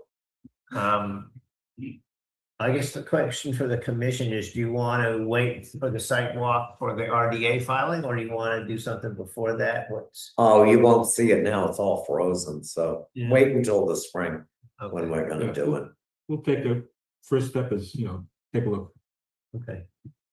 So you can, It would make sense. to- you can, Right. you can either file the RDA and then we'll do the site. walk. Yeah.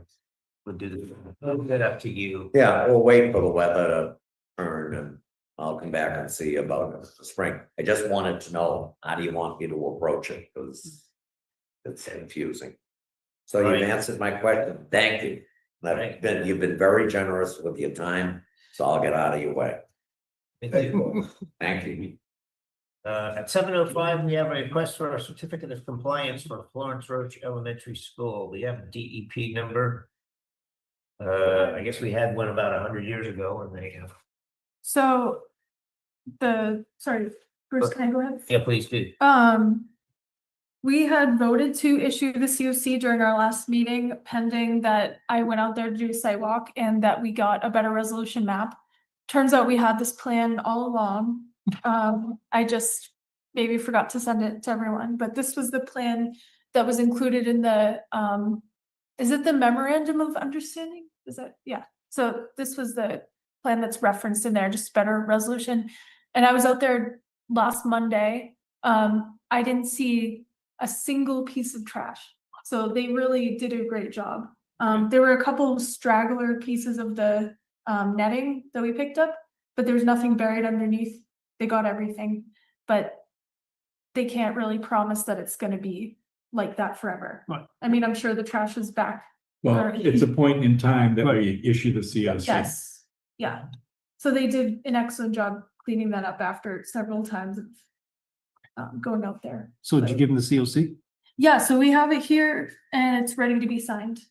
I would like to make a motion. So I think you already did. We already did? Yeah, we already did that. So I- Based on. So we just need Yeah. signatures? We just need signatures. Yes. Okay, good. I just wanted to give you the update before you sign so that you know that it's good. Anybody else want to speak on this one? Okay. That'll take us to 7:07. We have a continued public hearing for notice of intent at 63 Gratuity Road.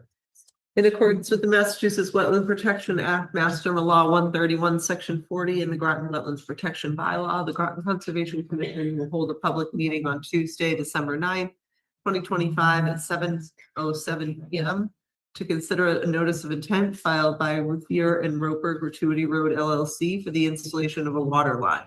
The subject property is 63 Gratuity Road, parcel 216-47.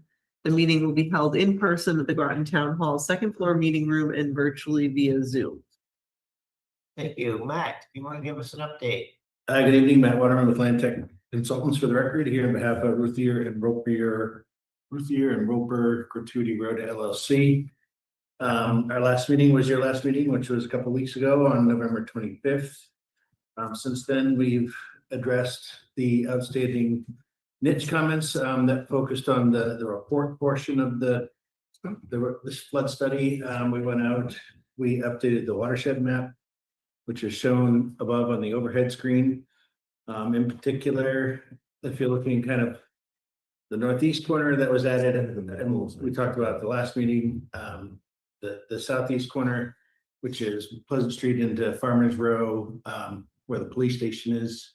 We added that area in. And then secondly, down along Jenkins Road, kind of that long trapezoid shape was added in. There was, I think, an agreement. I know DeShang had to kind of manipulate it when he's putting in stream stats, but he was able to come up with the same area. And I know that Mitch looked at that report map and didn't have any issues.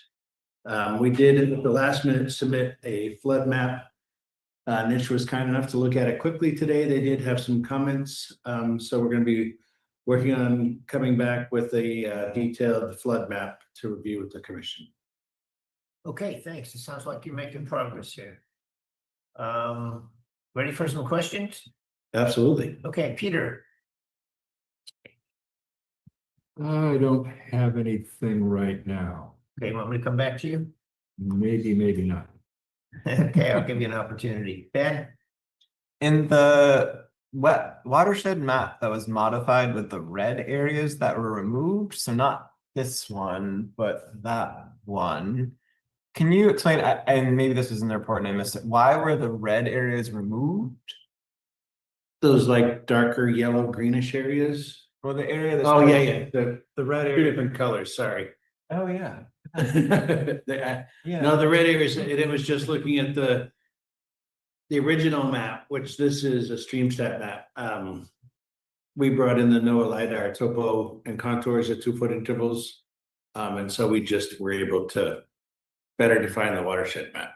Okay. So if we were looking at it to be more accurate on bringing areas in, we looked at it to be more accurate on areas that we didn't believe were relevant. Okay, that's all I have. Okay. Owen? Yeah, so you've got this area in here, which you've added in, but I noticed in the report and the other maps, it's missing. So you added it in one place, but it's not clear that it's part of your calculations. We can make sure that it is. I know that It's missing from the long report that Dashang wrote. So the only place this shows up is on this map. Otherwise, that area seems to be missing. You can see right here, it's not there. yeah, no, we can double check that, but I know I saw some documentation where it was shown, so we can certainly make sure that that is Yeah. accurately. The other issue is, I'm not so sure this is correct about parts of this watershed. Here is what somebody who actually walked the entire area. You know, the LiDAR data is good for what it is, but there's nothing that can replace ground truth. So this is the area that I believe in, and if there's anything you think should be different, we can certainly go check it on the ground. But I don't know, I haven't seen this map, so I. well, I realize you don't have it yet, but we can. Is that based on that? We can certainly review it and overlay it onto the Yeah, LiDAR map and see what. this is the map The I find more discrepancy. credible. So if you have anything, so I'm okay with you saying, fine, we'll go with this map, but if you disagree with it, I want to know where you disagree. And we can go check it on the ground. Is this a map you created, Olin? No, this came from Adam Burnett. I mean, the LiDAR topo is 2021 data with 2 foot contour intervals. Which is nowhere near as good as being on the ground looking to see where the water goes. I don't know, It's a good start. LiDAR is a great tool. I'd be, It's we'd be not happy to everything. check it. I'm comfortable with the NOAA data. I really am. Well, anyway, here's what I'm comfortable with, I'm and sure we could walk the site 1,000 times and find 20 different things. I think at this point, we're really splitting hairs, to be honest. well, that's my other I've driven comment. the site, I've driven the site 3 or 4 times. I've walked it, I've checked all the culverts. We've Well- tried to field check it to our extent practical. And I'm not sure that I agree that Okay, this map would be significantly different than what we're providing. perhaps not, but that goes to my other comment is reading through everything, I really get the feeling you're trying to, you know, your term was split hairs. We're deciding where to build houses that people are gonna be living in 50 to 100 years from now. We don't know what kind of weathers they're gonna be. If anything, we should be erring on the side of, yeah, this might be wet, so let's not build there. It seems you're more interested in the exact letter of the law than trying to solve the problem. We've tried to address. And all I will the just leave it at that. comments to our best of our ability. All right, Kim?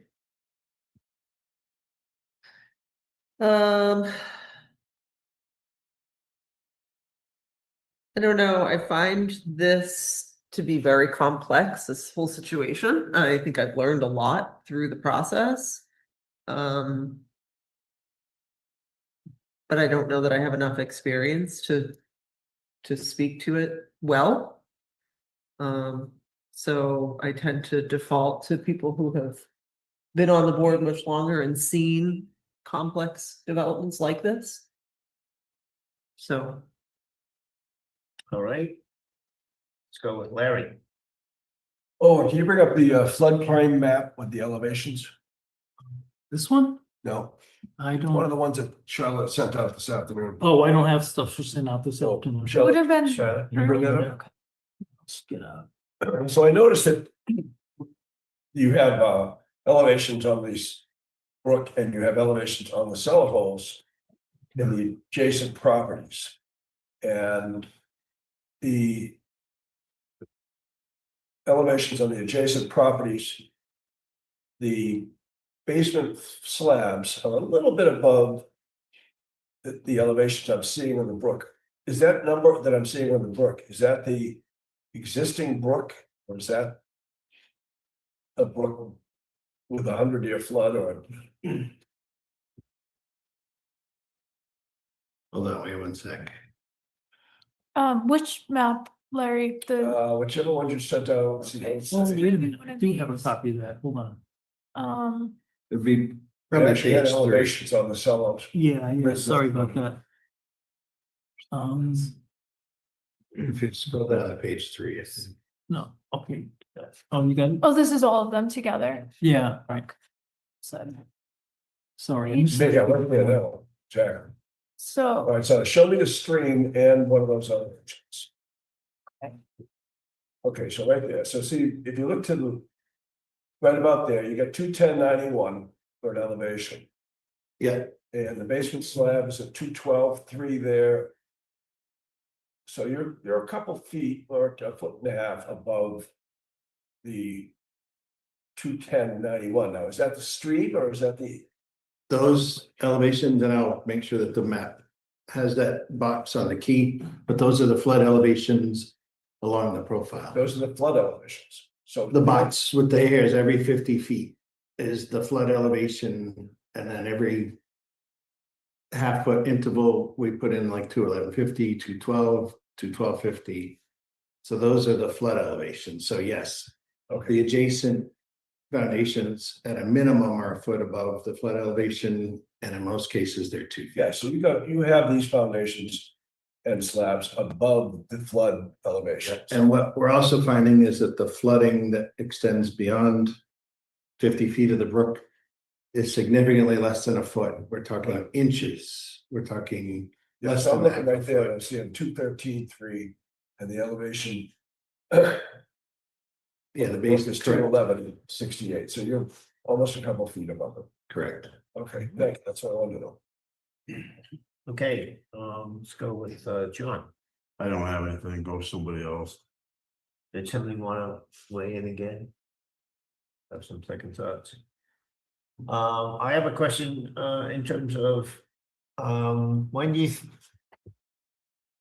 so your latest has been put in front of niche engineering, is that right? Are you waiting for a more comprehensive? No, they're waiting for us. So they're waiting for you. Yep. And I did send a quick email at the end of the workday. Probably nobody got it, hopefully, because everyone was done with work, but that the ball was in our court and that we're working on, and then we'll be providing them with an updated floodplain map. Okay.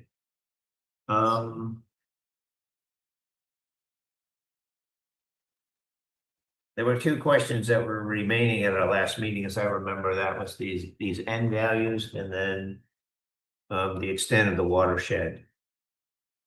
My feeling is that if niche engineering is satisfied with the watershed, then I'm comfortable with using that as the calculation for the 100-year floodplain elevation, which is the limiting contour of the bordering land of the, it's not bordering land subject to flooding, it's yeah, it is. it's the bordering land subject. Yeah, BLS.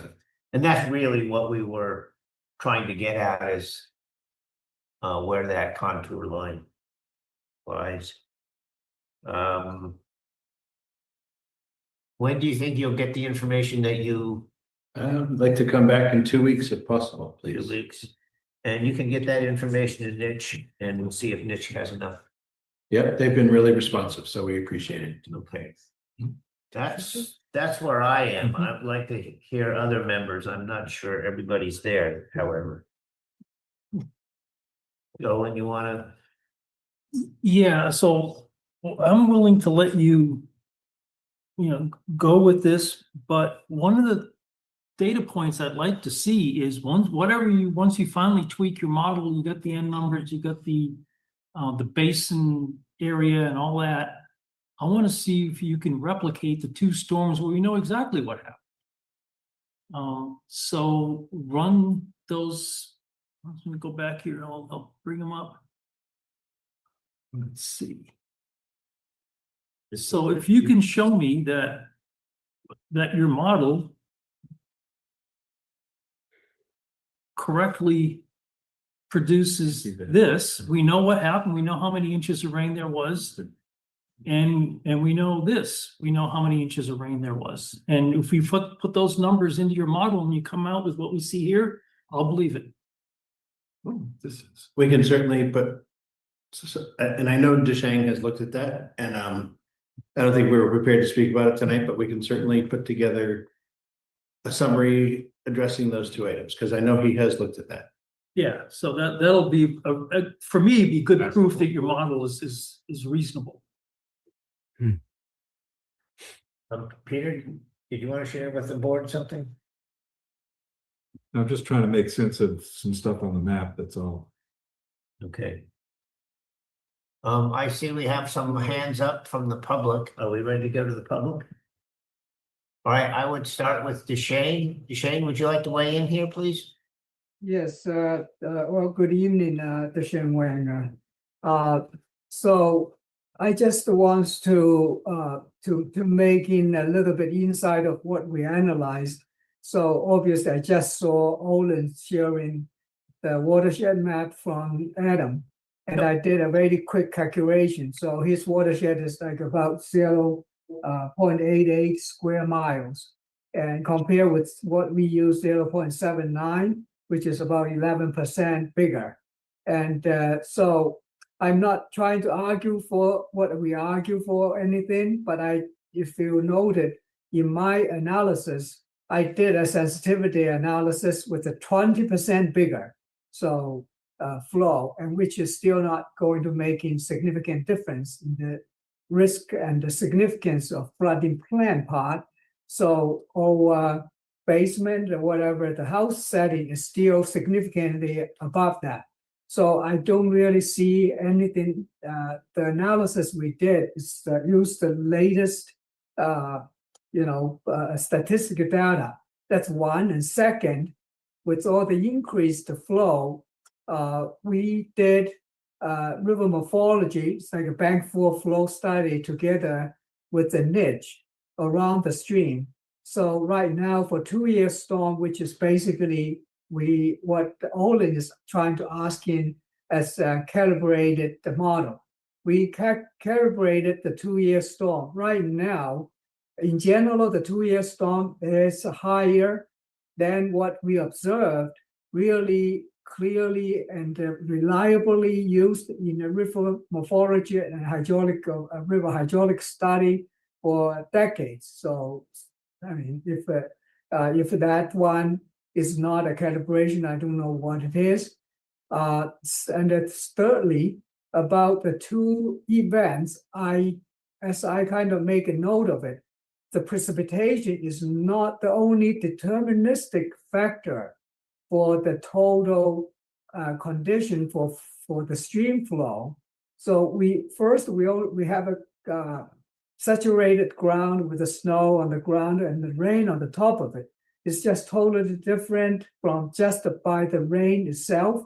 So I have done my frequency analysis based on the precipitation and the ground moisture condition. So which gave me like in about 25 probably to 50-year storm condition, one of the springtime, with the snow on the ground, and the other one have more rain, like 4 inches of rain.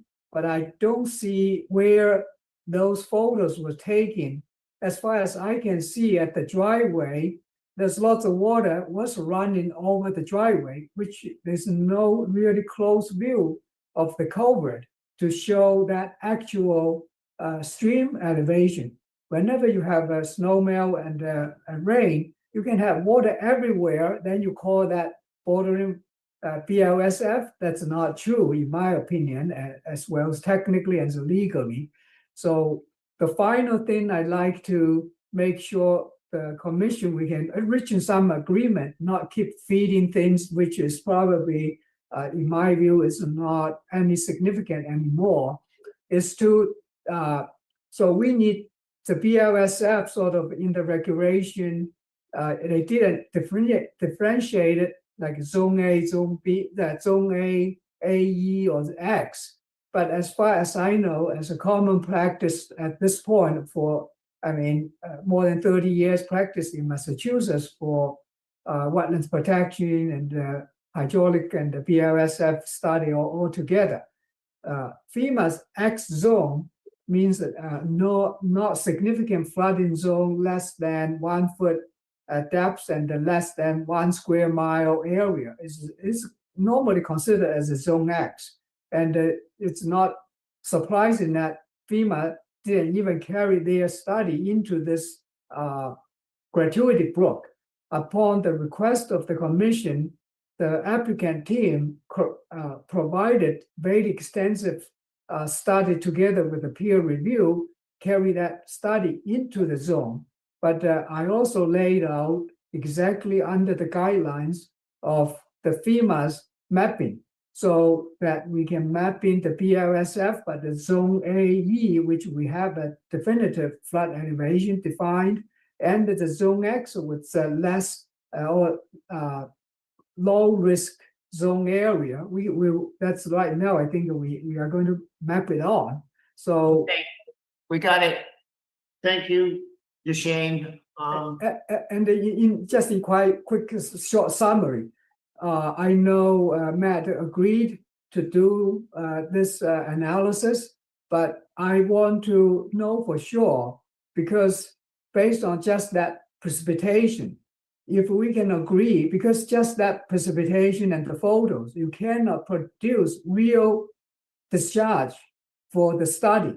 So if we can agree, say, all right, that stream based, if you go review my first response letter, I did analysis. Can we agree on, like say, all right, that seems like based on Dushan's analysis, we agree that the 30-year or 25-year storm, let's do a calculation based on that. Because you cannot just arbitrarily pick in any specific, photos to coming up like in a number. You have to generalize it. So can we agree if we have to? Otherwise, it's going to be coming back, and we are going to have another dispute and argument on that.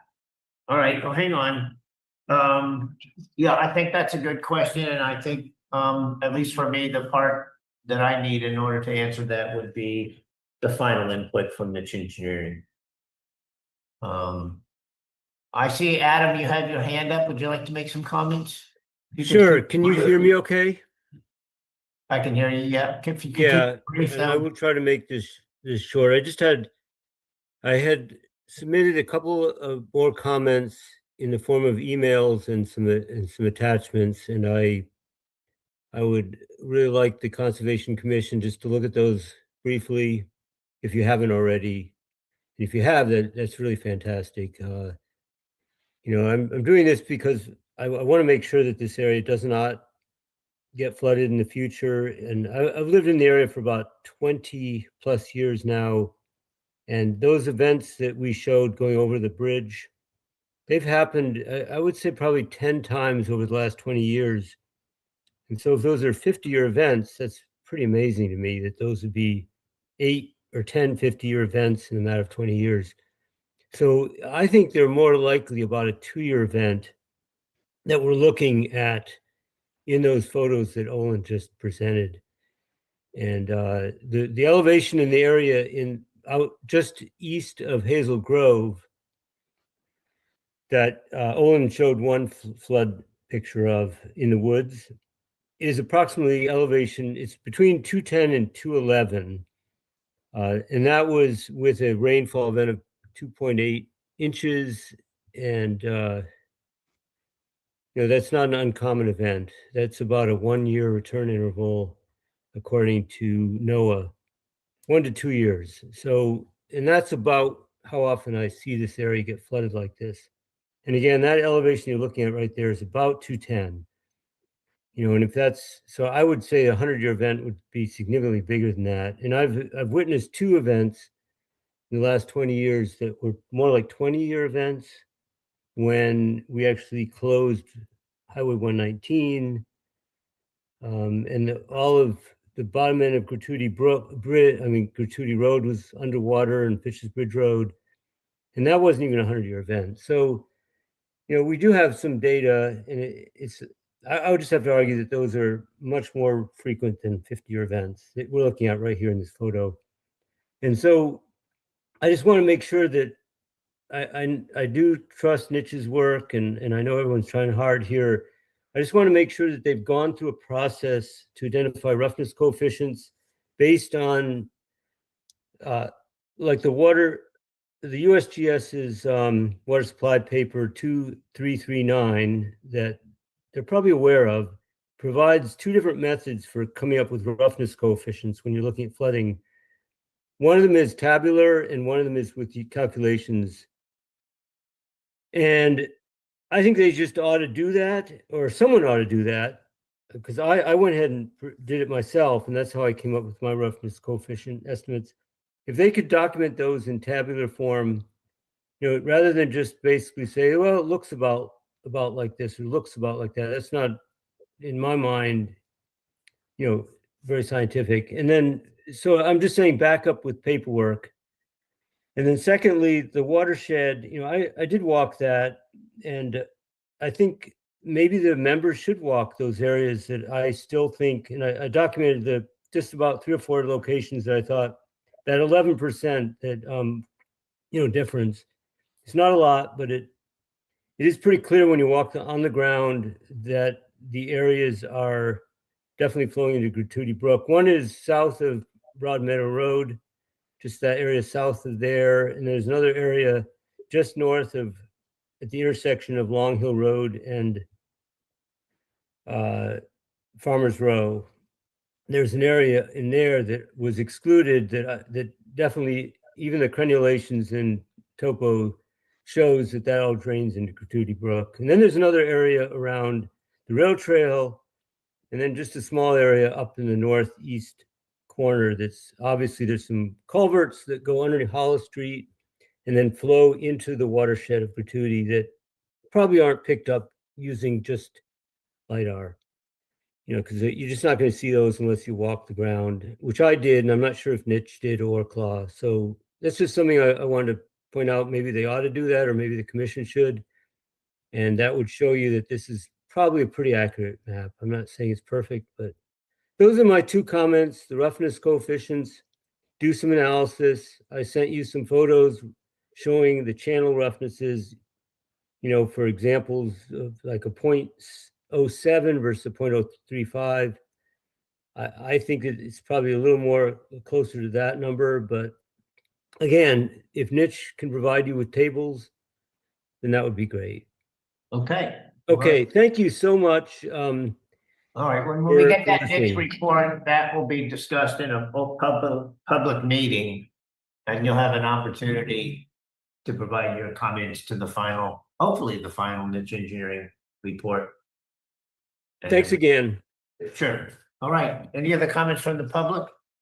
I think we're ready to continue this. Yeah, we need to follow up on this request comment. I think it is very disturbing at this stage, when all the things is already went through 3-4 times of the review, and as I just stated out, even with that one, it's still less than what we our sensitivity study 20% more. The 11 is only half of what we did the sensitivity study. One, and second, I don't know what are the photos, where those photos was taken, and assuming that the flood elevation is at what elevation it is. So we have never been any way to be allowed to get to check in that point. So relativeness to do a calibration. So every calibration we did around the stream, we measured it. So that photo is just asking for shooting the moon, in my view, to calibrate. And so the opinion, as I said, is we already did our analysis and submitted our report 3 reports ago, and there's no questions about our analysis until today I heard of it. So that's the one I feel it's just getting too far, in my view. Thank you. Okay, whoever provided those photographs, could you provide us with a map showing the location at which the photographs were shown and a vector showing the direction or the Sure. azimuth that the photographs? I thought we've done that, but we know exactly where these pictures are shown. We can replicate them. Do you have that you could show tonight and put it Sure. into the public record? Sure, we bring up, why don't I bring up the GIS system? Okay, yeah, I think this is important. Okay. And also that photo is just a stagnant water and in the snow melting.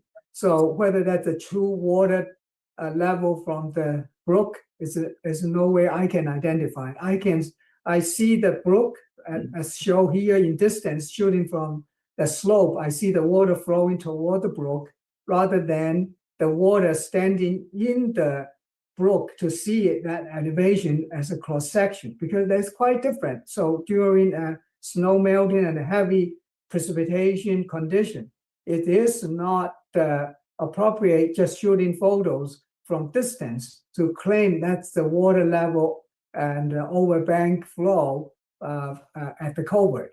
That's what I cannot reach that conclusion, and so therefore there's no way anybody in my professional opinion. Okay, So- hang on, Deshane. Here's the map, Yeah, and this is the driveway. Here is the culvert that is the 4-barrel culvert that goes underneath. The picture was taken from here, looking down this driveway, and I can go back to the, do you want me to go back to the picture now? Yeah, and Yeah. I like to clarify in that photo because that photo doesn't look like it's. Is that a yes or no? Yes. Yeah, go back. Okay, Hang on, Deshane. so let me. So this is important, but I think what I would like to see is actually a map, a hard copy map showing the dot, the date, and the vector showing the direction in which the photograph was taken. Yeah, what is the water level? I cannot tell the water level on this photo. Yeah, so this is where I showed the dot. There's looking down the driveway. That's Gratuity, a road in the back. Gratuity Brook runs right through here. You And- understand that? Yeah, and in fact, we also have pictures, whoops, yeah, there he goes. Yeah, this photo, Picture- where that photo is. Yes, pictures of when it's dry, what it looks like. So we have some idea of what the rise in the water level is, roughly 3 feet based on this. Okay, will you prepare a map for us? I can do that. That'd be great, and that can be part of Well, public record. Yeah, I have a question also to follow up on that. By looking on that photo, I don't see the water is really overtopping the bank. So 3 feet, because the top of the culvert of the roadway is probably like 3.5 feet. So 3 feet, it will not overtop it.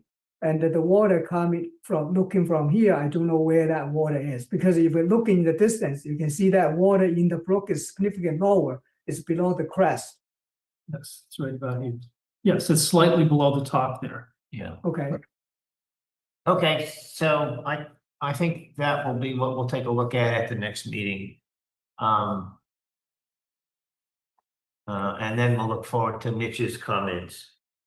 So unless you have a preferred date other than December 23rd, I think that's when we should continue this too. Please, What is your the next meeting, December so- 23rd. So this photo is, okay. the Shane, December I don't 20 want to talk anymore about this photo at this time.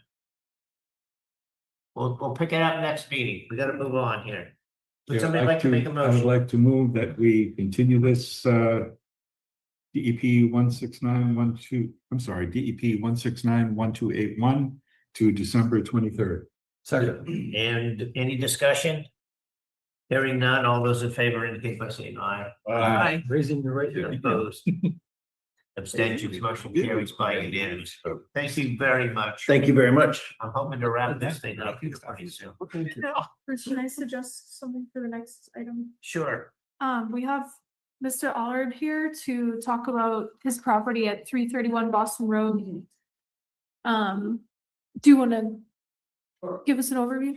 So I suggested that he come to the meeting to get some advice on a topic that he wants to do. Yeah, what's the Okay. address? I can look it up on. 331 Boston Road. Okay. I talked to the, we want to put an addition on the garage in the back. I talked to the building department. They have no issues with the offsets. Excuse me, do me a favor, pull that mic. Sure. Thank you.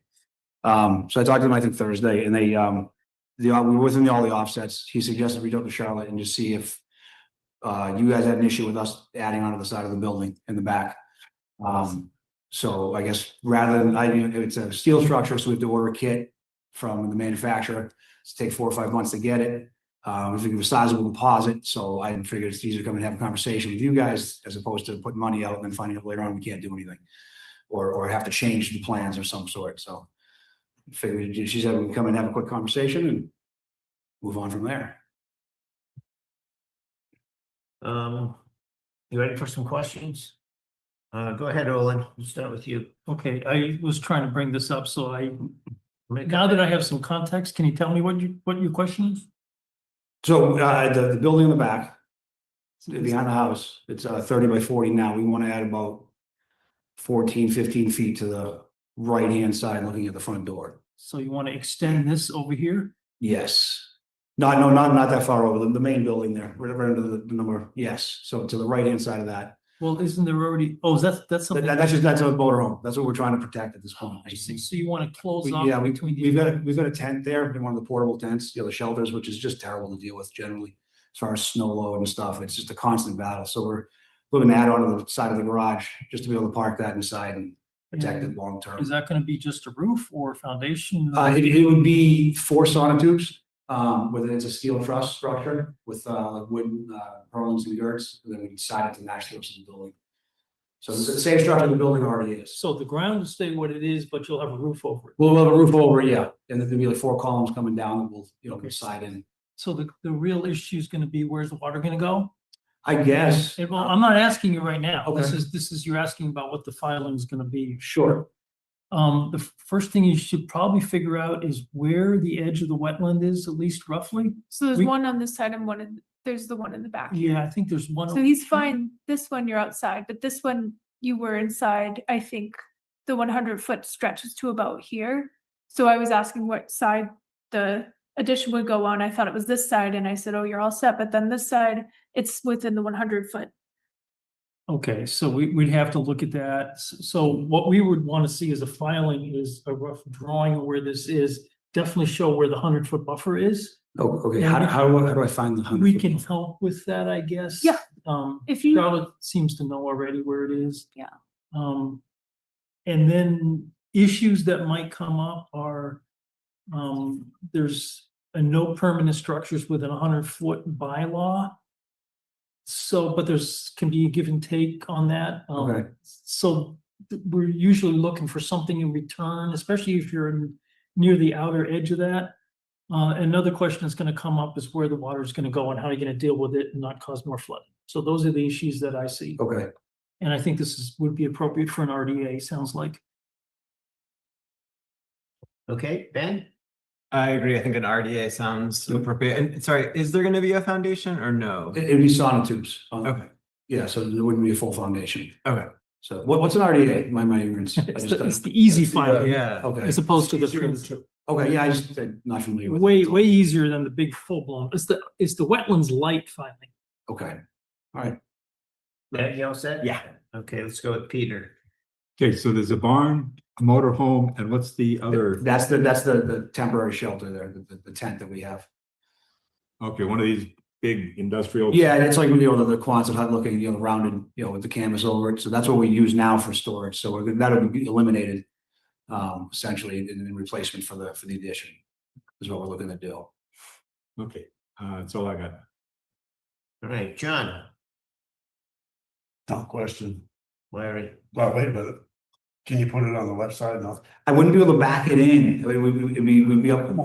I mean, my wife probably wouldn't be too happy about backing over the patio door, to swing it in. See my wife over. By all means, yeah. We talked about it. I mean, it's a doable. I mean, sure, it might be. It would certainly make, you know. It would eliminate your problems. You wouldn't- I understand, yeah, and you know, in hindsight, you know, if we moved the building over when we built it years ago, I would have had, I know this would be an issue later, you know. Yeah. But just, you know, if it was, you know, putting a car in, I'd say absolutely, but you know, whether we 35 feet long, the swing would be, you know. Peanuts. Yeah, sure, give me a lesson. Penis for you, penis for me, penis for him, the wife.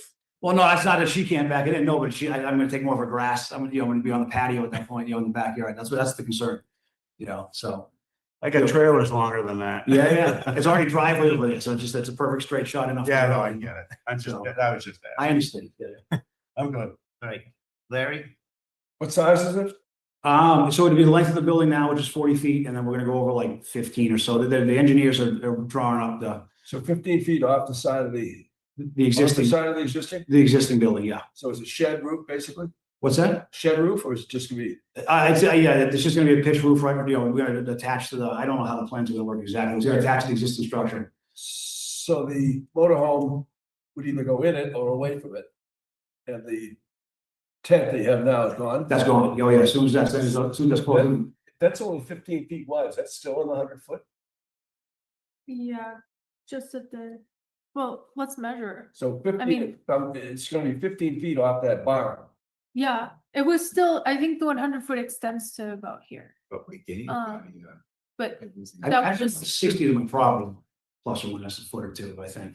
Judging by raw plans that we looked In at. your property line. It is about 60 from the edge of the garage, and I'm, you know, I didn't get out measured recently, but I believe that's what some of the older plans we looked at, yeah, so it's probably another you know. 40 feet to that. So, It's not perfect, like it's never, So what are you getting right there? Oh, so wetlands is where?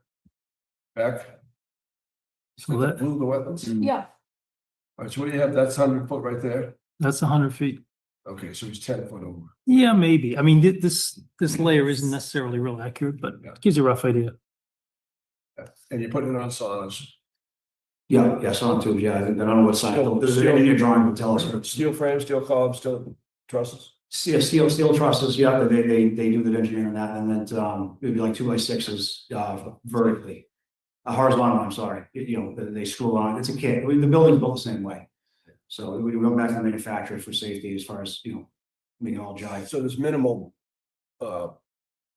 digging and whatnot. The another option might be, I don't know if you know about helical piles, but helical piles they use, we've done decks, we've done, you can actually put buildings on it, but Okay. what they do is they just screw a pile in, or in some cases helical piles, they'll actually drill and then fill it with and compact stone. Okay. And build on top of that, but with the helical, it's almost like an auger. Right. That they leave in the ground. Okay, And it sets an attachment for a 6x6 or 8x8 maybe a wall. okay, Yeah. But it's an option where you don't have to dig. And if you're not putting, you know, a living space up there or. yeah. No, just this point is weather shelter, you know, just trying to close it in. Yeah, no, that's all I have. Okay, I'll go to Kim and then I'll come back to you, Peter.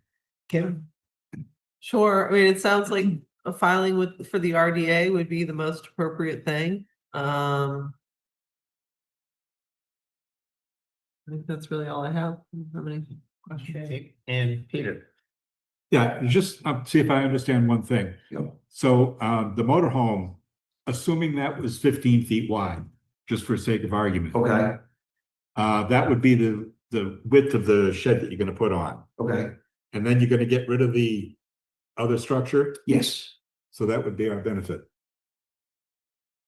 That's all I got. yeah, it might even be a little small, I think that's 10, 16 feet wide or so, or whatever, it's very close. No, because to Owen's point, we're looking for some kind of a benefit, I understand, and that would be a benefit because we're removing something that Sure. is closer to the wetland.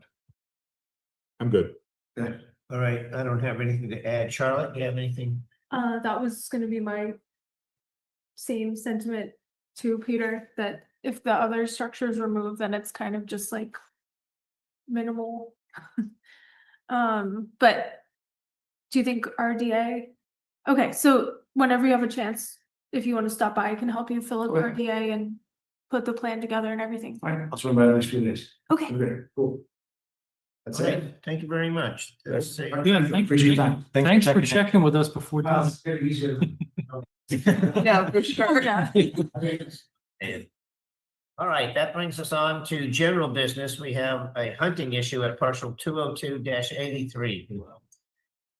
Help us understand what the issue is here. We have a conservation area up there. Well, after Olin gets the map, I can. Oh, you want the map? So I was trying to figure out the name of this parcel, but Bissell. oh, what? Bissell. Bissell, okay. So it abuts a, water department Yeah. property, and I think that the car that's been parking is actually on the water department line, but I don't know for sure. But a resident is concerned about the proximity to a bunch of homes, because I think this was a subdivision trade-off. A conservation area got traded so that they could put the subdivision in. So there's a bunch of homes around there. So this resident is concerned about hunting within, I think it's 500 feet of Yep. these residential properties. And just based off of a crude analysis, it looks like there's only one smallish area in the middle where they could hunt without it being within that 500 feet. So it's not like the most ideal parcel for hunting. And I said that we could discuss potentially putting a restriction on that parcel to not allow hunting. No? Okay. Well, personally, no. Let's go down the board and see what's going on. Ben? I was just curious, does the commission really have, I don't know what the word is. I feel like this is something that the people who regulate when you're shooting a gun near a house have to deal with, and not something that we should be dealing with necessarily. I totally understand the concern, and maybe there's a parking concern, that's something we could address, but we don't really manage the shooting of the guns near houses, I guess. This was a new one for me. Yeah, I think since it's a property that we own, I thought that we could put restrictions on it. but that's just my naive understanding. So yeah, I'll pass it to somebody else. Okay, let's go to John. I'm confused as to where this is all is. Let's start there, Me too. okay? This is Academy Hill. Okay, we're over there. What's that white dot in the middle of that box? That's the water tank. It's a water Okay. tank for West Groton Water Supply. Academy Hills. Cherry Tree Lane. I don't The see, red is the railroad track, the, no, go back to the map. Where's the map that he's drawn? He Does didn't. not look, no, In his that email. that one, That one? that, This one? that map right there. Yeah. Can that be put on there? Yes. Oh, okay, hold on. Let me go see. Might help me out a little bit. Let me go find the filing here. And he's got the little Okay, yellow here. parking spot thing. It's right on the agenda. Like, Oh, no, okay, hold on, I got the wrong go to one. his letter and then scroll up or down. Message, here we go. Further down. Yeah. There it is. All right, so let me go. Now that I get that. So, Say. okay. So I'm gonna show it now. Yeah, there you go. Now enlarge it so I can see it. Ah, geez, you guys are a tough crowd. It's supposed to be the Google behind all this. Come on. Okay. Now we're getting somewhere. Oh, now it shows the parking spot. Oh, it's the entrance to the water department. That's what. That's what I thought too. Help. So I What's it? think, It's helpful. One could hunt on this property Right. and shoot it on in the middle. I mean, I mean, kind of. Yeah. I mean, it doesn't look. number one, you can't use a rifle in Massachusetts. That's number one. You At can't- all. It has to be shotgun. It has to be shotgun. Number two, if the guy's bow hunting in there, I don't have a problem with that.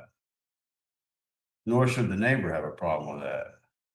Because the length, a bow shot's not terribly long. You know, if you get one 50 or 60 yards, that's a pretty good shot with a bow. So, I've never gotten one that far. well, I mean, The question is not whether you got it, the question is how far does a bow go? You know, let it go. But that, I'm sorry, I interrupted, John. that's all right. I understand where you're going with it. Bruce. It's just, you know, they're not gonna travel very much further than the target. So, you know, it's not like a rifle that can carry a mile. Okay, so, Yeah, I really hate to see us close this off. I'll put it to you that way. I'm done. okay, how about Kim? Um. I understand the concern of the homeowner. So I think it's important to acknowledge where they're coming from. I myself have run into hunters quite a few times in the last 2 seasons, when I'm out walking the dog in all different places, both in Groton and neighboring towns. So it can be alarming. I think what it can also do is prompt you to educate yourself on the hunting laws and the seasons and the seasonality and what, you know, who, what, when, why, and where. I think that's a big part of feeling comfortable with the hunting is understanding it a little bit better. So I would really encourage residents to do some digging and do some research. Otherwise, I would say I think hunting is actually important. Okay, Olin. Yeah, first of all, we don't own this parcel. We have a CR on this parcel, so it's not up to us anyway. Wait, what about this one? The one that's, The Bissell parcel, yeah, I believe that's owned by the town with conservation having a CR on it. Really? Perhaps I'm I wrong, think but we that, own it. okay, The assessor's map indicates that the town of Groton is the owner. Oh, right. so not conservation. But that isn't always, the assessor's map isn't always correct, but my recollection is that Absolutely true. it's owned by the town and we hold a CR on it. But in any case, I'm not in favor of changing any kind of regulations about hunting here. The state already has regulations. There's an existing mechanism to enforce it. And that's the way it is when you live out in the woods. Okay, Peter. I think the state has plenty of regulations and we abide by them, and I don't think we should change anything at all. And Larry?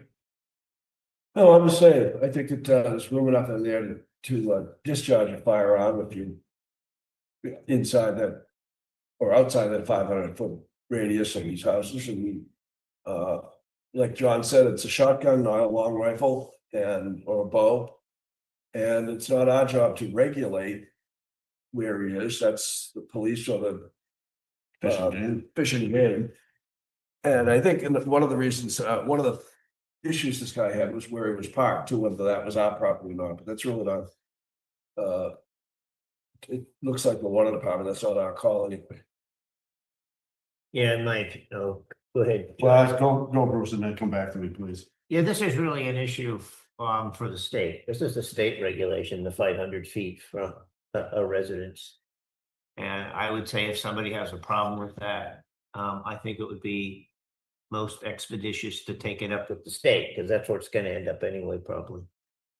I am in favor of keeping as many parcels open to hunting as possible. Part of that is due to the fact that we want to maintain a good relationship with the fish and game people, because they work cooperatively with us in order to preserve open space. And if we end up with a reputation of being hunter not friendly, that may impact future opportunities to protect land in cooperation with fisheries and wildlife, and that would be a mistake, I think. So that's where I fall. So did you want to? So I was gonna go down that road, because Okay. part of your hunting license, so that money goes to Land preserving a lot of this land, so I think that's another part of the education portion of things that people don't realize. I'm done. Can I ask a quick question just for my own education? Are there any properties that we own that we don't allow hunting Yeah. on for reasons Yeah, other than? there's one or two, Yeah, there's a but couple. there's only one or two. So What are the reasons? generally is, hunting is allowed on every parcel unless explicitly stated. So there would be a sign in the front stating that there's no hunting allowed. And I think there's only a handful. And why would we potentially do that? I'm just curious. There was one or two that was specifically requested when the land was donated to us. Okay, Yeah, so it has to be like a clause. in it. okay, thank you. And there's a bunch of parcels that just aren't big enough to get away more than 500 feet from Okay. houses, so you can't hunt anyway. Okay, thank you. And when we use state grant money, like land grants, that is a provision of the grant requirement is it must be allowed. Okay. For the reasons that John expressed. Great. That's interesting. I thought that if we owned a parcel, we could change.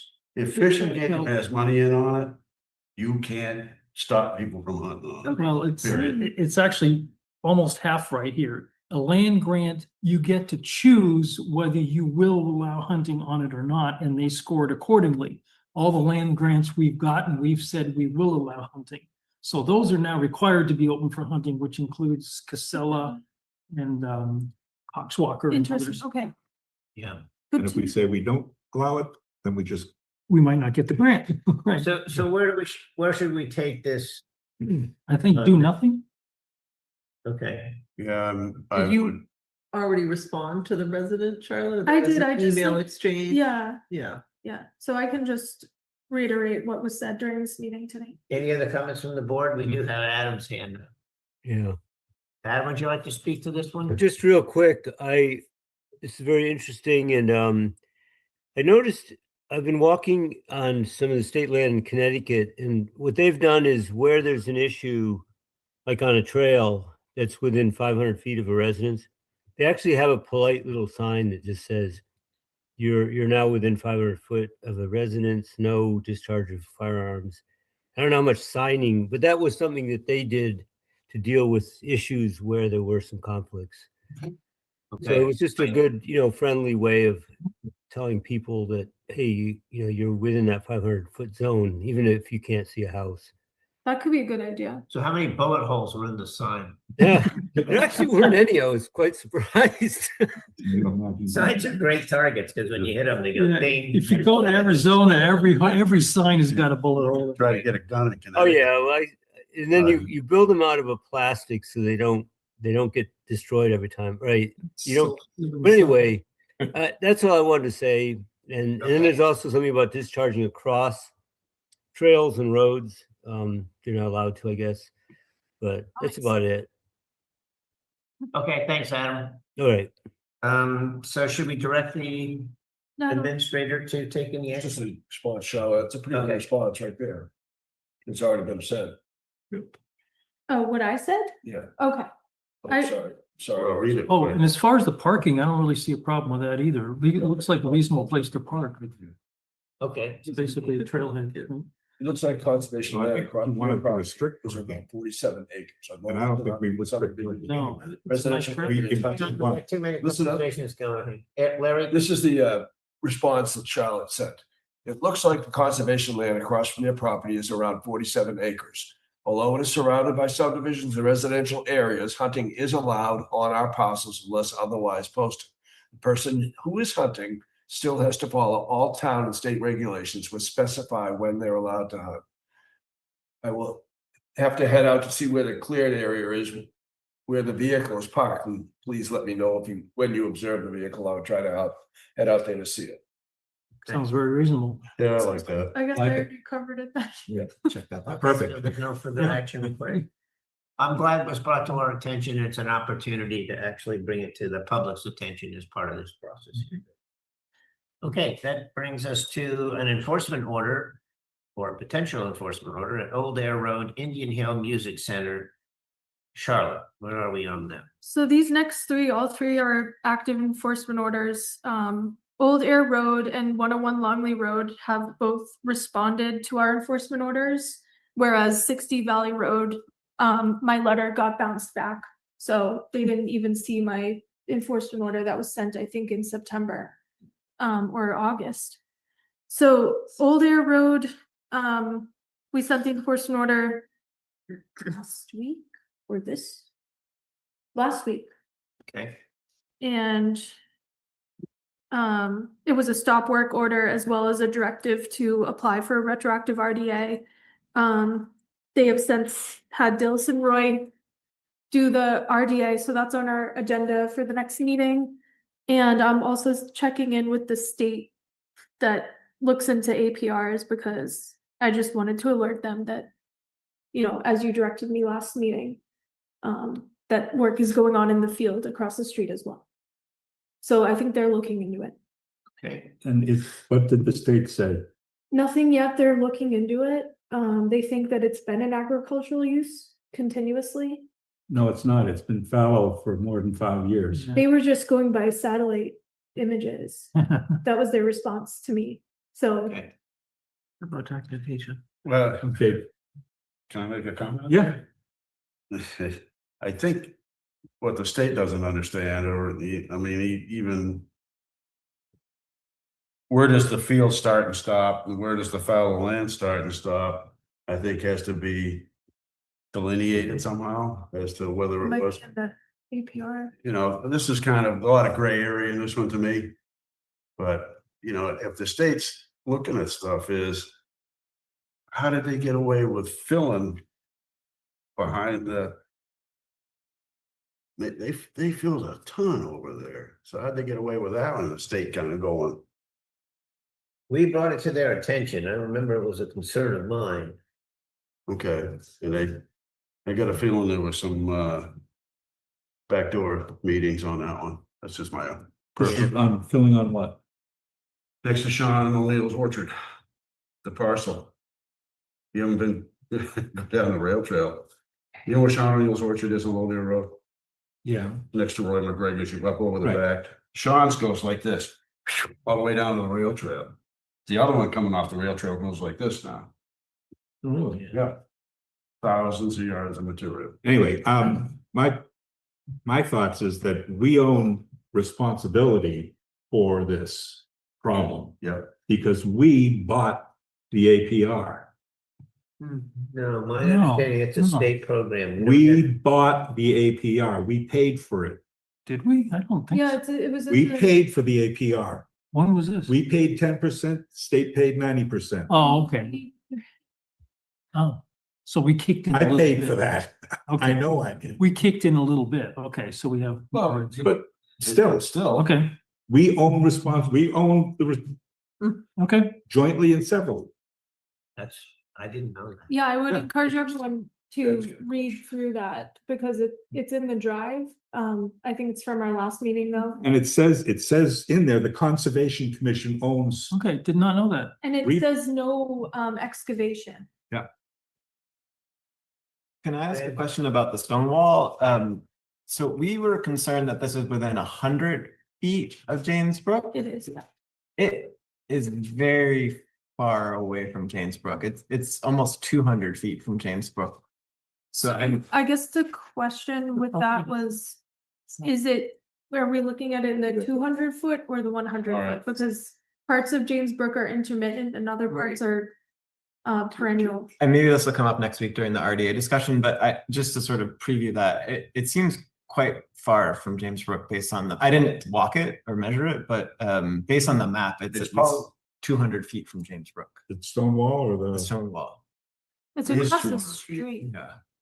and the James Brook, but Ooh, it's gonna be close. The thing I will say is, from my own driving Old Air Road for most of my entire life, that in the summertime, it's not flowing there. Okay, Okay. so that gives you 100-foot buffer. So at that point, it can't, 100 feet, I think, would come in the middle of Old Air Road in my Okay. estimation. so let's back up a little bit. When they were building that Groton Hill Music Center. Yeah. When they were building that big retention pond. Yeah.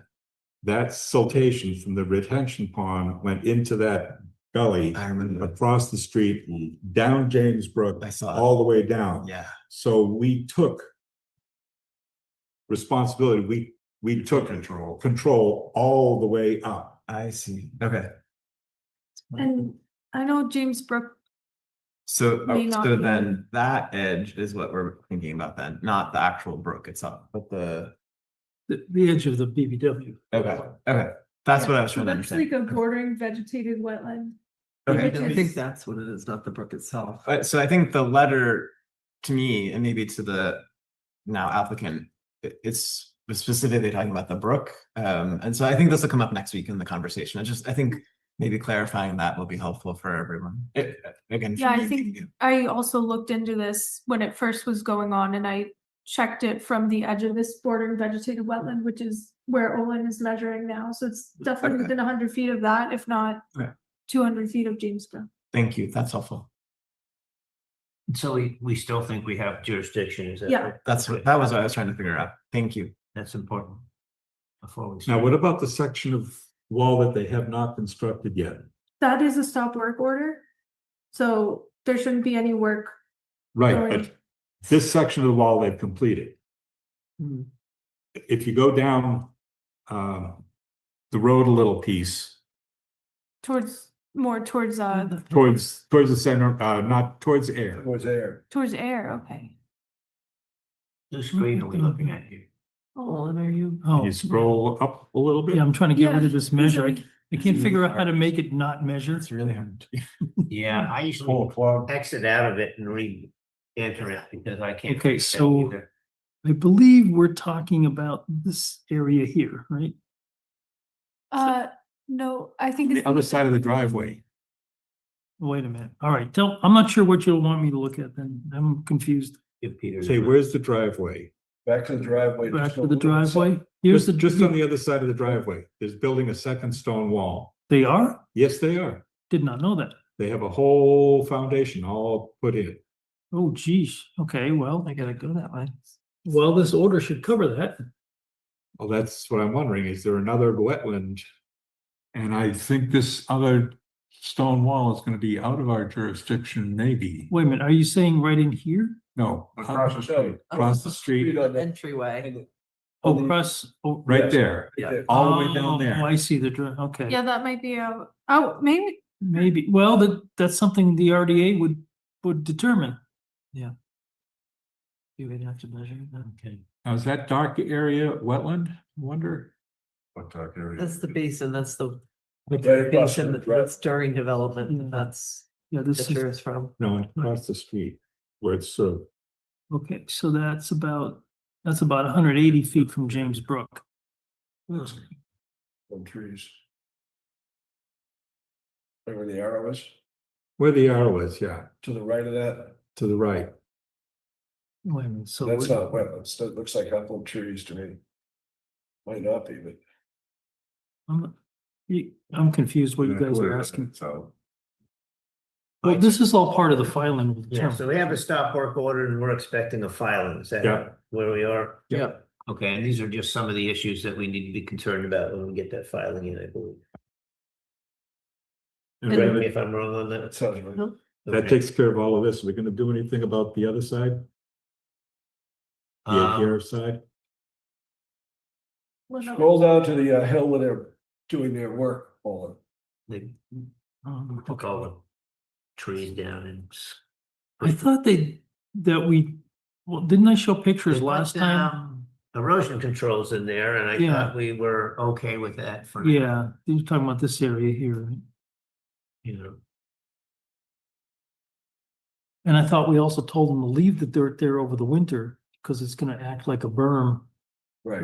We don't want them messing with it until grass can So grow. we don't want to do any of the paperwork with a certificate or anything?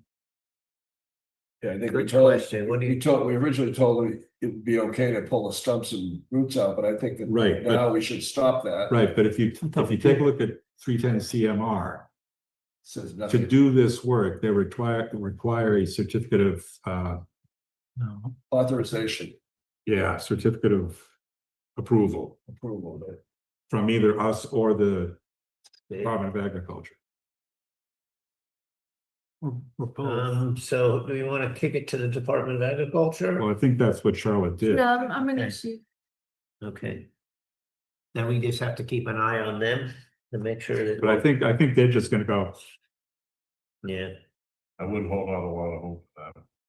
They're kind of overextended. If they're overextended, my own personal feeling, there's a lot more going on behind the scenes there than we realize. Okay. I'll just leave it at that. All right, we'll keep our eye on Okay, it so- unless you have. I'll So let you should- know when I have Should we do anything updates. is my question. What would you suggest if we were to do something?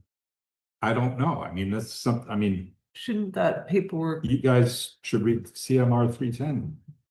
310. I think my enforcement order has both parcels. So Okay, it should be no work, and then it lists both of these parcels. Okay. But I don't think I described the work that's going on across the street with the hayfield. I just put, that's just some excerpts I pulled out. So I guess the question is, do we want to take on this enforcement in place of the state, or whether we want to leave it with the state? Let's see what the state comes up with, would be my. They have a lot more tools in there. Well, they have a lot of wow too. They do. So let's just see what they come up with, and then if we have to do something beyond that, we got enough on our plate. I think that's my preference as well. Does anybody disagree with that?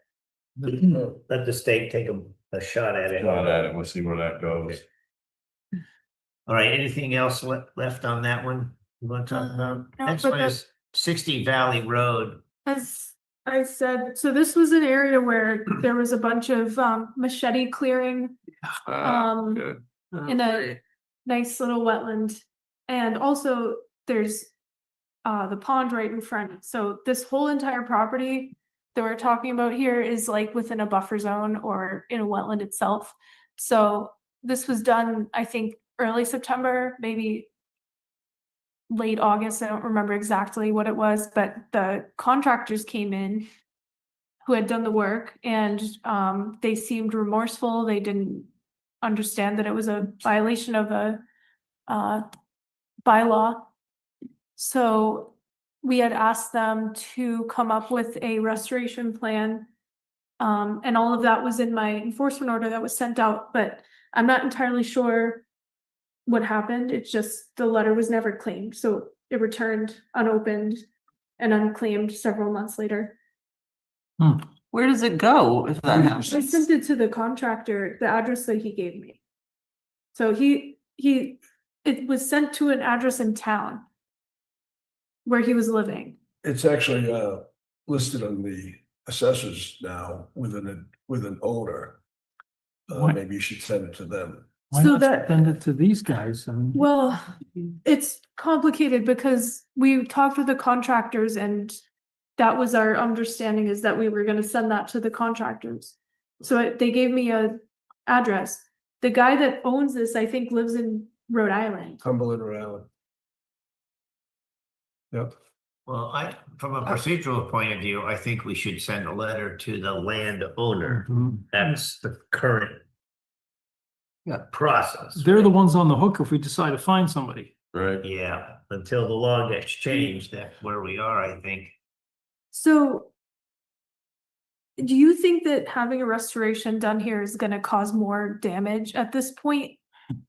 Or, Well, I think that's Show me the something, restoration plan and I'll answer that. yeah, I think that's something to decide once we get to the point where there's a filing. When we did that quick drive-by on the site walk day, we did see wetland delineation flagging that looked recent. Oh. So that's a sign of hope for the future, maybe. okay, Um, interesting. Oh, really? I don't Yeah, remember that? We drove. What was that? So there was one day we did a site walk where I was in your car, I think with Bruce, and we drove down to see the site. And there was wetland delineation taping out. I noticed that. I don't know how recent that was and who was doing that, but they- Stone Valley Road. yes, Yeah. yeah. That's a good start. So that's a sign that maybe something will happen, but Yeah, but still, we need to push them Exactly. along. We gave them a deadline and they blew right by it, Exactly. so. All right, so, what's your recommendation here? What do you want? I'll take a walk over there and see if anything's been, if I see wetlands flags, and that at least tells me that someone's started the delineation. And see what's going on, but I would definitely get in touch with the owners, because I think at the point that we originally Yes. happened. these were contractors who go out and find investment properties, people. And they had found this property and I don't know if they had closed on it or not, but they did the work that the owner or whoever wanted them to do. And I think, That's so exactly. now the person to talk to is the owner. Mhm.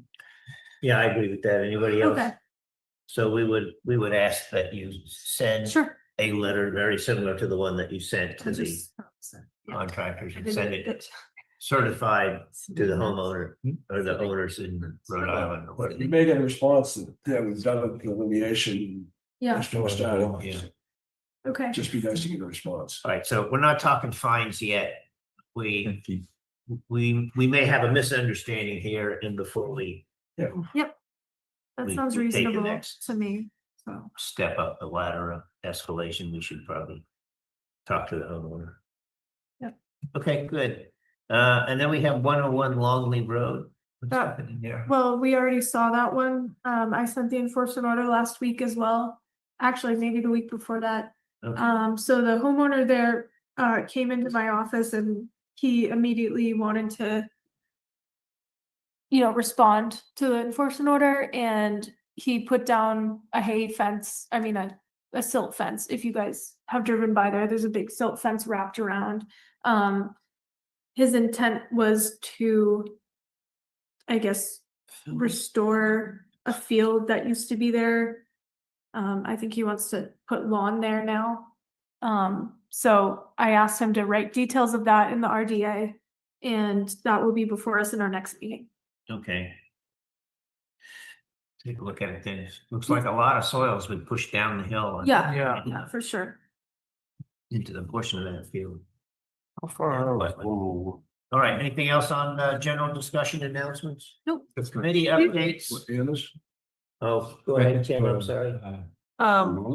We have seen a Hang on, lot Rex. of, Go ahead, Peter. I was telling John where 101 was. Okay, that's right next to Anna Elliott's house. Okay. Got it? Yeah. Okay, Kim, go ahead.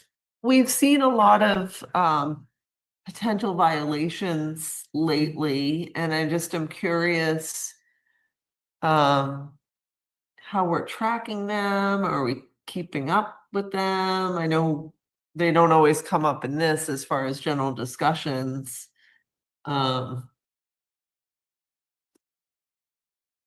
Yeah, there's another one I noticed today. Yeah. Frequent visitor of ours, so I just was curious what, Can you answer that? Yeah, usually I send letters and then when I get a response, we set up the meeting. Most people are responsive and try and make things right. Like Okay. this gentleman that was here today, Mark Enright, he is trying his best, even though it's decades later. But yeah, I do keep track of them. There are some that need to be followed up again, like the encroachment on Martin's Pond. We have an encroachment on our Nipmuc Meadows property, so that's another one, but these are the three latest ones. that are- So we also have a spreadsheet for follow-up items that we should probably be reviewing for a few minutes every meeting. Yes, To address the issue that you're talking about, Kim, is we've done half the job of keeping stuff from falling through the cracks by inventorying them in some sense. But unless we follow up with that list, there's no action item that comes consistently from them. And do you have access to that list tonight? Oh, no, I don't think tonight, but I have. That should be an action item on the agenda every night, that we should be taking a look at that list, even if it's only for 5 minutes, just to make sure that just a standing we item. make sure that we initiate the next action that would be required to keep those things moving forward. Otherwise, they're a nice list of things we didn't do. I have a lot of those lists. Right. I got a bunch of those at home. Need more here. Committee updates. Owen, you want to help us out? Yeah, Stewardship Committee is going to have a site walk at the Alides Conservation Area this coming Saturday at 10 o'clock.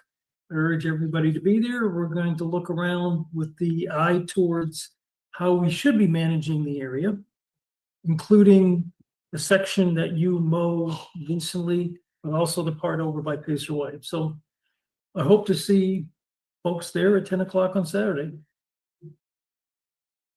10 a.m. Okay.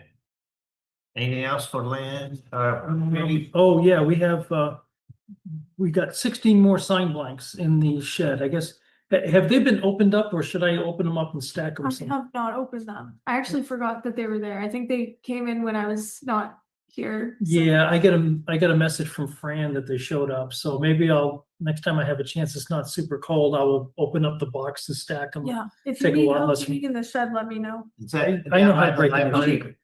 Is that the shed down by the library? No, right No, here. the shed behind the town hall. Behind town hall, okay. Yeah. So anyway, we have 16 more sign blanks. We're not gonna lose. Beautiful. And do we have a list of names that need to go on them? We have 2 outstanding signs that John Ellenberger is in the process of making with the existing blanks. And then we'll see where we're at. All right, we want to make sure that we keep feeding him sign text. Okay. Anything else in terms of committees? All right, let's go on to land management and acquisition. We have a stewardship management plan for Gibbet Hill. We need to push this back again. Okay. I'm waiting on something from the Historical Society, so. Okay, happy to do that. Meeting minutes, I didn't see any. No. Okay, then we don't have we'll do that next meeting. Do we have any invoices we want to Groton Carroll. Just, consider? All right, Larry, you want to do the honors on that one for us? I move that we authorize the administrator to pay the Groton Herald a total of $65. Second. Any discussion? Hearing none, all those in favor indicate by saying aye. Aye. Raising your right hand. Left both hands on the table. Bill, they had Motion carried by unanimous vote.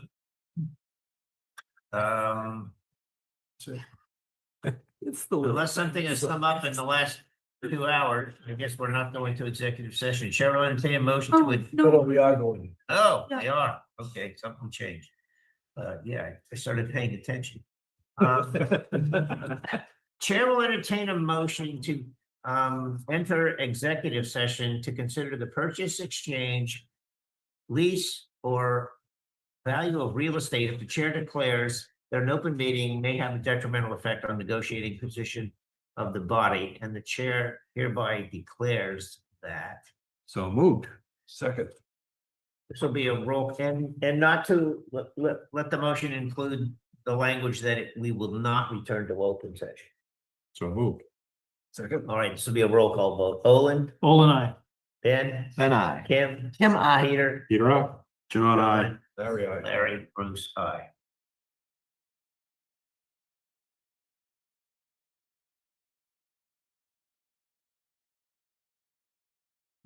Okay, I'm back. Well, that's the end of the Conservation Commission meeting. They had a loaded meeting. They didn't spend, there was a little time spent on the Old Air Road property. That was the Gary Shepherd stuff. He didn't go. I guess he didn't feel the need, or maybe he wasn't invited. I have no idea. They did talk a little bit about the stop work order. They said it's still in place. They're still waiting on Gary. Is supposed to be doing an RDA for both sides of the road, apparently. They talked briefly about MDAR, and Charlotte, I guess, is going to be contacting MDAR, but nobody has contacted MDAR yet. I know one of the gentlemen had said that he was going to, but never did, apparently. Or maybe someone did, and I don't know. I think each of them did look into it a little bit because they were mentioning the CMR that covers this. I don't know that they were looking at the MDAR website, which was quite informative for me. I think, to me, which was a little bit different than what they said, I mean, they need to call MDAR anyway because there's a contact there for our region that they need to get a hold of to help them figure out what they're supposed to be doing, because from what I can gather, nobody's done anything ever with this APR. So they need to find out what they're supposed to be doing. It's not, from what I understand of reading it myself, it's not about us or them regarding the town or the state. It's where the Conservation Commission is an owner of the restriction, then they're supposed to be with the owner, do the COA and send it to the state. And then the state will make that determination on what to do. But at this stage of the game, I do agree that contacting MDAR and asking them, can you guide us through what we're supposed to be doing? And they should be accommodating. I can't imagine that they wouldn't be. They were kind of commenting like MDAR's overstretched and they don't have the time or resources. I don't know if that's true for the true agriculture part. When I haven't had any issues with MDAR, I haven't contacted them personally myself. But they are there. I'm a beekeeper, so getting into contacting them for beekeeping, from every beekeeper I've spoken to who regularly talks to them. I think I'll be talking to them this spring. This is, I think, when we get to spring, if my bees survive the winter, because I'll want to get with them and get an inspection. They're voluntary for beekeeping, so not to go down too big of a side road, but beekeeping inspections with MDAR are voluntary, but they're very important. They help to keep agriculture and other bees in the region healthier if we have inspections, especially if we don't know what we're doing. And I'm kind of new, so that would be helpful for me to have the representative, one of the inspectors come out and go through my hives, make sure everything is going well, my bees are healthy, and give me some pointers to make them even healthier. I'm hoping to get that accomplished this spring. So, or sometime next year. That'd be nice. But in that department of MDAR, I've never heard a beekeeper complain that they're not available. They keep telling us whenever I go to conferences, there's the director of that area, Kim, is always telling us to call, and they come out. And all the beekeepers that say that they've been out, they're always very available. And that's all under agriculture because it's all connected. Bees, agriculture, they need each other. So, so I don't think that MDAR is overstretched, and it's winter right now, and they're all full-time employees, I believe. So calling them now just to get guidance for what are we going to do going forward, I think would be very good. But that's just my opinion, and Groton can do whatever they want, and they're going to. But it sounds like they're just doing it slower than I anticipated. It's been 2 weeks and nobody's reported that they've called them yet. They don't move real fast over there. Okay. But we are going to be back again. It's on their agenda for 2 weeks from now, which is the 23rd of December. It hasn't posted, but they just did mention too that it'll be on the agenda for 2 weeks from now. So they'll hopefully be caught up on getting other people's guidance and get that straightened out. All right. So, and we'll be back. I'll be in between the next 2 weeks. I'll be talking about Townsend again. And I do have all the documents from Ethics, all of it. Ethics sent me tons of documents, everything that they've got so far on the David Vijant and Gary Shepard ethics complaints. And it's pretty damning to me. And I'm going to be going sometime this week. I don't know if it's maybe tomorrow. I don't know. Because I've got sometime this week. I do want to do a video tomorrow. I don't know that it'll be that one because I've gone through quite a bit of the documents. But I don't know which ones I want to go through with you because some of them I just definitely want to, without a question, and because you'll be entertained if nothing else, or sad. some of them I get really sad because they make some people look terrible. And I feel bad that David was going with no lawyer for a time. And really, I still bet he still doesn't understand what's happening. And I feel bad for him in that regard, but he's done. Well, he's going to get, he can't get out of this. No way. Because he is a certified purchasing officer, and he can't say he didn't know, even though he didn't know. Anyway, but we'll be dealing with that over the next several days as I put these videos together. And then we'll be watching to see when ethics schedules Gary's pre-hearing conference. Pre-hearing conference, I think. So we'll be going to that live, assuming I'm hoping I'm available. I've been scheduling different things on different days, and I think I would reschedule. I think I have rescheduled. I think I did reschedule something when David has one of his hearings. I'll do it again. I'll make sure I'm available for these events. I wouldn't want to miss them, and I can. And the state doesn't record these things, so I'm going to record them so that we can see them whenever we want, and nobody can. It's not rumor control on Facebook to say what happened at the hearing. Nope. Here's the video. Watch it yourself. Okay. Well, thanks everybody. We've been 3 hours long watching Groton Conservation Commission. I have to say I am impressed by Groton Conservation Commission. They covered a lot of territory. They had a lot of stuff on their agenda, and they did it all in 3 hours. And right now they're still going. They went into executive session, which they weren't coming back out. So see ya. Good night. So I'm glad they're done. They didn't seem overly tired either. I am.